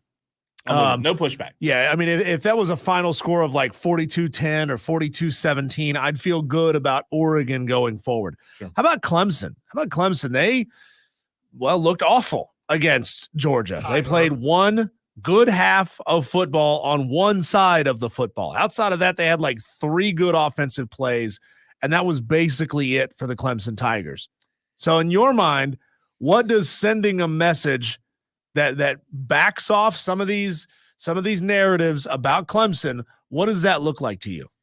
The reality is, if you know football and know what lies ahead for Clemson, no disrespect to App State, but when you ask the question, what kind of message does Clemson send Saturday with App State? If they go out there and beat them pretty well, people will create the narrative of, oh, everything's fine. However, my point is, what I'm here to tell you is, I don't think that should be the case. I don't think, Diesel, there should be a message that's allowed to be created after Saturday night's game. Now, if they lose or almost lose, it's a different story. But if Clemson wins Saturday against App State, there's no message. We haven't seen what we need to see. App State isn't Georgia. Again, App State's a very good team. We know that Dabo can compete with App State. We know that Dabo can beat Wake Forest. But what we need to see is more than that. So if they win and win handily Saturday night, I'm not putting a ton of stock into it. I'm not going to just give them a ton of credit for handling App State. I say go do it against somebody that, will be competing for a national championship. But unfortunately, Diesel, they won't be able to do that the rest of the season. Bouncing back, winning the game is one thing. It's good. It's always good to go win a football game, especially against a team like App State that has a history of winning big games on the road. They beat Texas A&M on the road. They beat North Carolina on the road. They beat South Carolina on the road. They win big games on the road. And even in the games that they've lost, and I'm saying this as an App State fan, Tennessee, Miami, Penn State, they've looked really good in those games that they've lost. They took, I think, all three of those teams to overtime. Sure. And all this has happened in the last 8 to 10 years. So Clemson better not take this game lightly. You better not think we're just going to roll our orange helmet out there with the white tiger paw on it and we're going to win this football game easily. I know that Clemson out-talents App State at just about every single position on the field. I know that. But can Clemson keep from beating themselves? Can they be efficient? Those are the things that I'm looking for. Third down efficiency. I mean, they were 4 for 13 on third down against Georgia. They only picked up 13 first downs in the entire game. Cade Klubnik didn't look good throwing the football. They got penalties. They were shooting themselves in the foot. Can you square these issues away and put that ugly performance against Georgia behind you and go out there and look like a top 25 football team? Tyler, I've listened to enough of you. Listen to enough of you. I think they will. I think they're going to be okay. I don't think this game's close in the fourth quarter. Really? No, I think Clemson pulls away. I think they make it a 21-point win.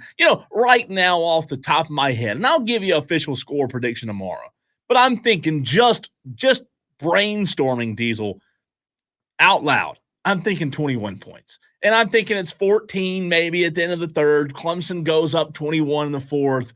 And you know what? They win 38 to, in the teens. It's a good enough win to feel okay. You got by App State. You didn't let them hang around late. I think that's the key. If you're Clemson, you don't want this to be a game in the fourth like last week with Old Dominion and South Carolina, because I think App State, no disrespect to Old Dominion, I think App State's a good enough team that if they hang around late, if Clemson allows this game to stay close, they might slip up and win the thing. So you can't let them hang around. You got to put your foot on the throat. How about with South Carolina heading up to Lexington? They look bad. I mean, just let's be real. They look bad against a team that they needed them to commit 4 turnovers to win the football game against a group of 5 team. You got a roster with 4 stars all over the field. You got a couple of 5 stars that you've recruited year in and year out. You got guys like Nick Harbor. You got elite pass rushers at South Carolina. The video that we've been seeing over the past couple of days of blanking on the name now off the top of my head, the South Carolina pass rusher that everybody has been just going gaga over the past couple of days. If you can show that you are a vastly improved football team from week 1 to week 2 against Kentucky, To me, that means keeping it within a touchdown or winning the football game. That's a message to the rest of college football for South Carolina. It is. And look, I think South Carolina, when you talk about sending a message in Lexington, I think they'll have the guys defensively to get that done. To your point, Dylan Stewart was who you were talking about. Thank you. He had a fantastic game. Look, is Kentucky good? Yeah, they're good. But South Carolina, from what I saw on Saturday, and I know it was Old Dominion, South Carolina's defense is not bad. It's really not. I think it'll be good. I think it'll continue to get better as the season goes on. I'll tell you this. I think South Carolina defensively Saturday in Lexington will surprise people on how low scoring this game may be. I don't expect it to get much above the 20s. I think it's somewhere in the high teens, 20s, maybe low 20s. South Carolina can send a message if Dow Loggins gets his you-know-what out of his you-know-where. Dow Loggins is the most important factor in Saturday's game, Diesel. If he understands how important it is to get your wide receivers the ball early, I'm talking about wide receivers like Nick Harbor, get them the ball early to build confidence. If Dow Loggins understands that, and I know the running game's important, but I want to see South Carolina come out Saturday and pass the ball around, a little backyard football, get your receivers, Nick Harbor, involved early, and get Lenore Sellers' confidence up. Yeah. If they can do that, I think they have a good chance to go on the road and beat Kentucky, and that message that they would send would be, hey, we are going to be as consistent as we can be when it comes to teams that we're better at or better than, as well as teams that we're an underdog to, because they're a 10-point underdog. And I know that's not a huge upset because Kentucky's not a blue blood in football, but a 10-point, as I said earlier, a 10-point dog on the road in the SEC, that's a big win. I don't care who it is. Like in a perfect and just world, South Carolina would be 10-point favorites on the road at Kentucky. That's where your program should be.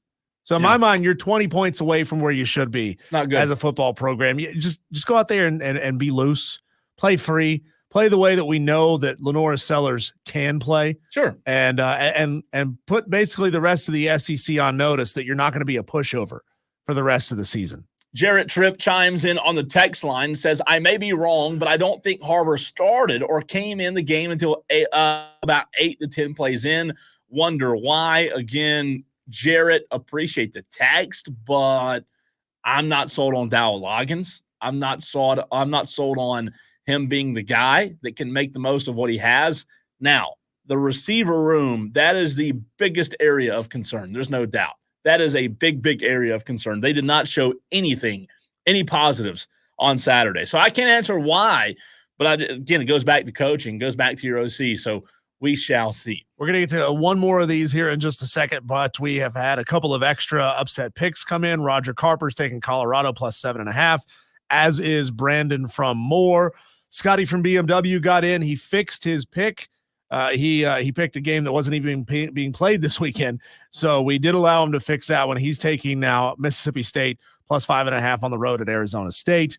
We've got Amazon guy who is leading this competition. He's taking BYU over SMU for 11.5 points, I guess is what he says. And then we got Brandon Burnett taking Tulsa over Arkansas State for 7.5. Last one I want to look at, Cole, for this week, a team that can make a statement is Michigan hosting Texas. Michigan defending national champions. Obviously, they've lost a lot to the NFL, new head coach. They can make a big statement and say, we are not just we are not a one coach team, to say that we are a program that can continue excellence even when we're losing head coaches. They can, but will they? I don't feel good about it. No, I don't feel good. I think Texas is going to cover, but Michigan has the opportunity to kind of put all that cheating scandal behind them. They can't cheat anymore. You know, they got microphones and speakers in the helmets. Right. They can't cheat anymore. No more cheating. If they can look good, they don't even have to win the game. Just cover. Yeah. Just cover.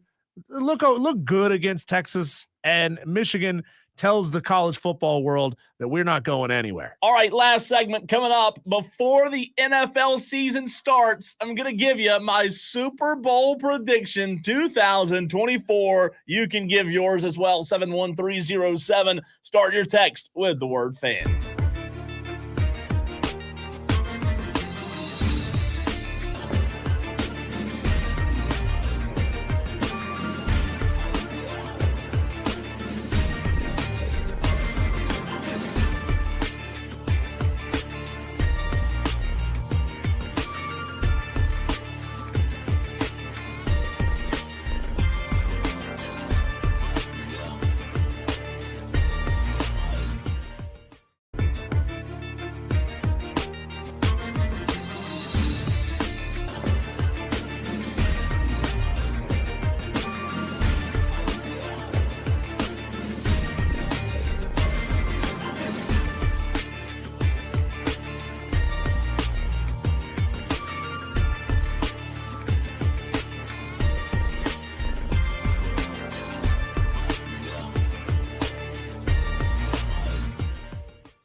The Creation 864 says, I know you're going to pick my Giants to be in the Super Bowl. No, I'm not. Good try. Madcraft says he goes Packers versus the Chiefs in the Super Bowl. I don't hate it, but I don't love it. Creation 864 says Chiefs 49ers. I'll say this before I give my pick. The 49ers, for as much of success as they have had, they have lacked the ability to win the big one, right? They've been there. They, for whatever reason, just cannot win the big one. JB chimes in and says Super Bowl pick Kansas City over Detroit. Again, I don't hate that one, but I'm going out of the AFC. I'm going to go with the Baltimore Ravens. I'm going the Ravens who play tonight versus the Chiefs. I think you see Diesel, the AFC winner tonight, who comes out, plays the Chiefs, and they also, in my opinion, will be in the Super Bowl when it's all said and done. You love it or hate it? I don't hate it. I don't hate it. I mean, I think you look around the league and you think who could legitimately challenge. I'm looking at the Eagles and Jalen Hurts. Do I trust Jalen Hurts to have one of those phenomenal seasons? Because he's up and he's down. He's up and he's down. Do we think he's going to have a phenomenal season? I don't trust him, right? And it's weird how it's season by season. It's not game by game. It's more season by season. Ravens, certainly an easy pick with Lamar Jackson and the weapons they have. The 49ers, easy pick with the weapons that they have. Do we think that that Brock Purdy is going to be able to have another one of those big seasons for the 49ers? Maybe, maybe not. Was last year a flash in the pan?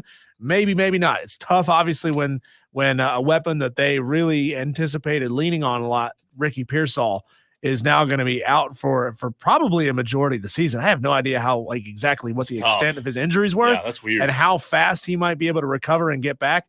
Cole, but to not pick the same team you did and to not make the easy choice and go with the San Francisco 49ers, I'm going to say the Detroit Lions. They were good last year. They were very good last year. Made it to the NFC title game. It feels like a team of destiny. You know, that city needs a big win. So I think the Lions, that's going to be my pick. Okay. My early pick, the Lions to make it all the way to the Super Bowl. 441 chimes on the text line and says Ravens-Lions in his Super Bowl.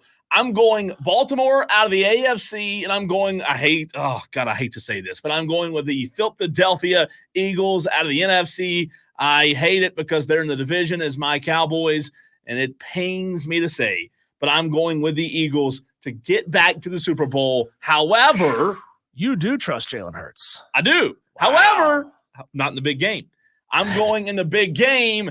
I'm going Baltimore to defeat Philadelphia in this year's Super Bowl, February. It's a few months away, but you'll see the Baltimore Ravens defeat the Philadelphia Eagles in the Super Bowl in 2025. You heard it here on Wire to Wire. We'll play the audio back. That way we can brag about it, or I can brag about it, but I think that's a safe pick. 45 seconds to go here in the show. We've got a pick from Justin L., who wants Michigan State plus 9.5 at Maryland. In no world should Michigan State be 9.5-point dogs on the road at Maryland.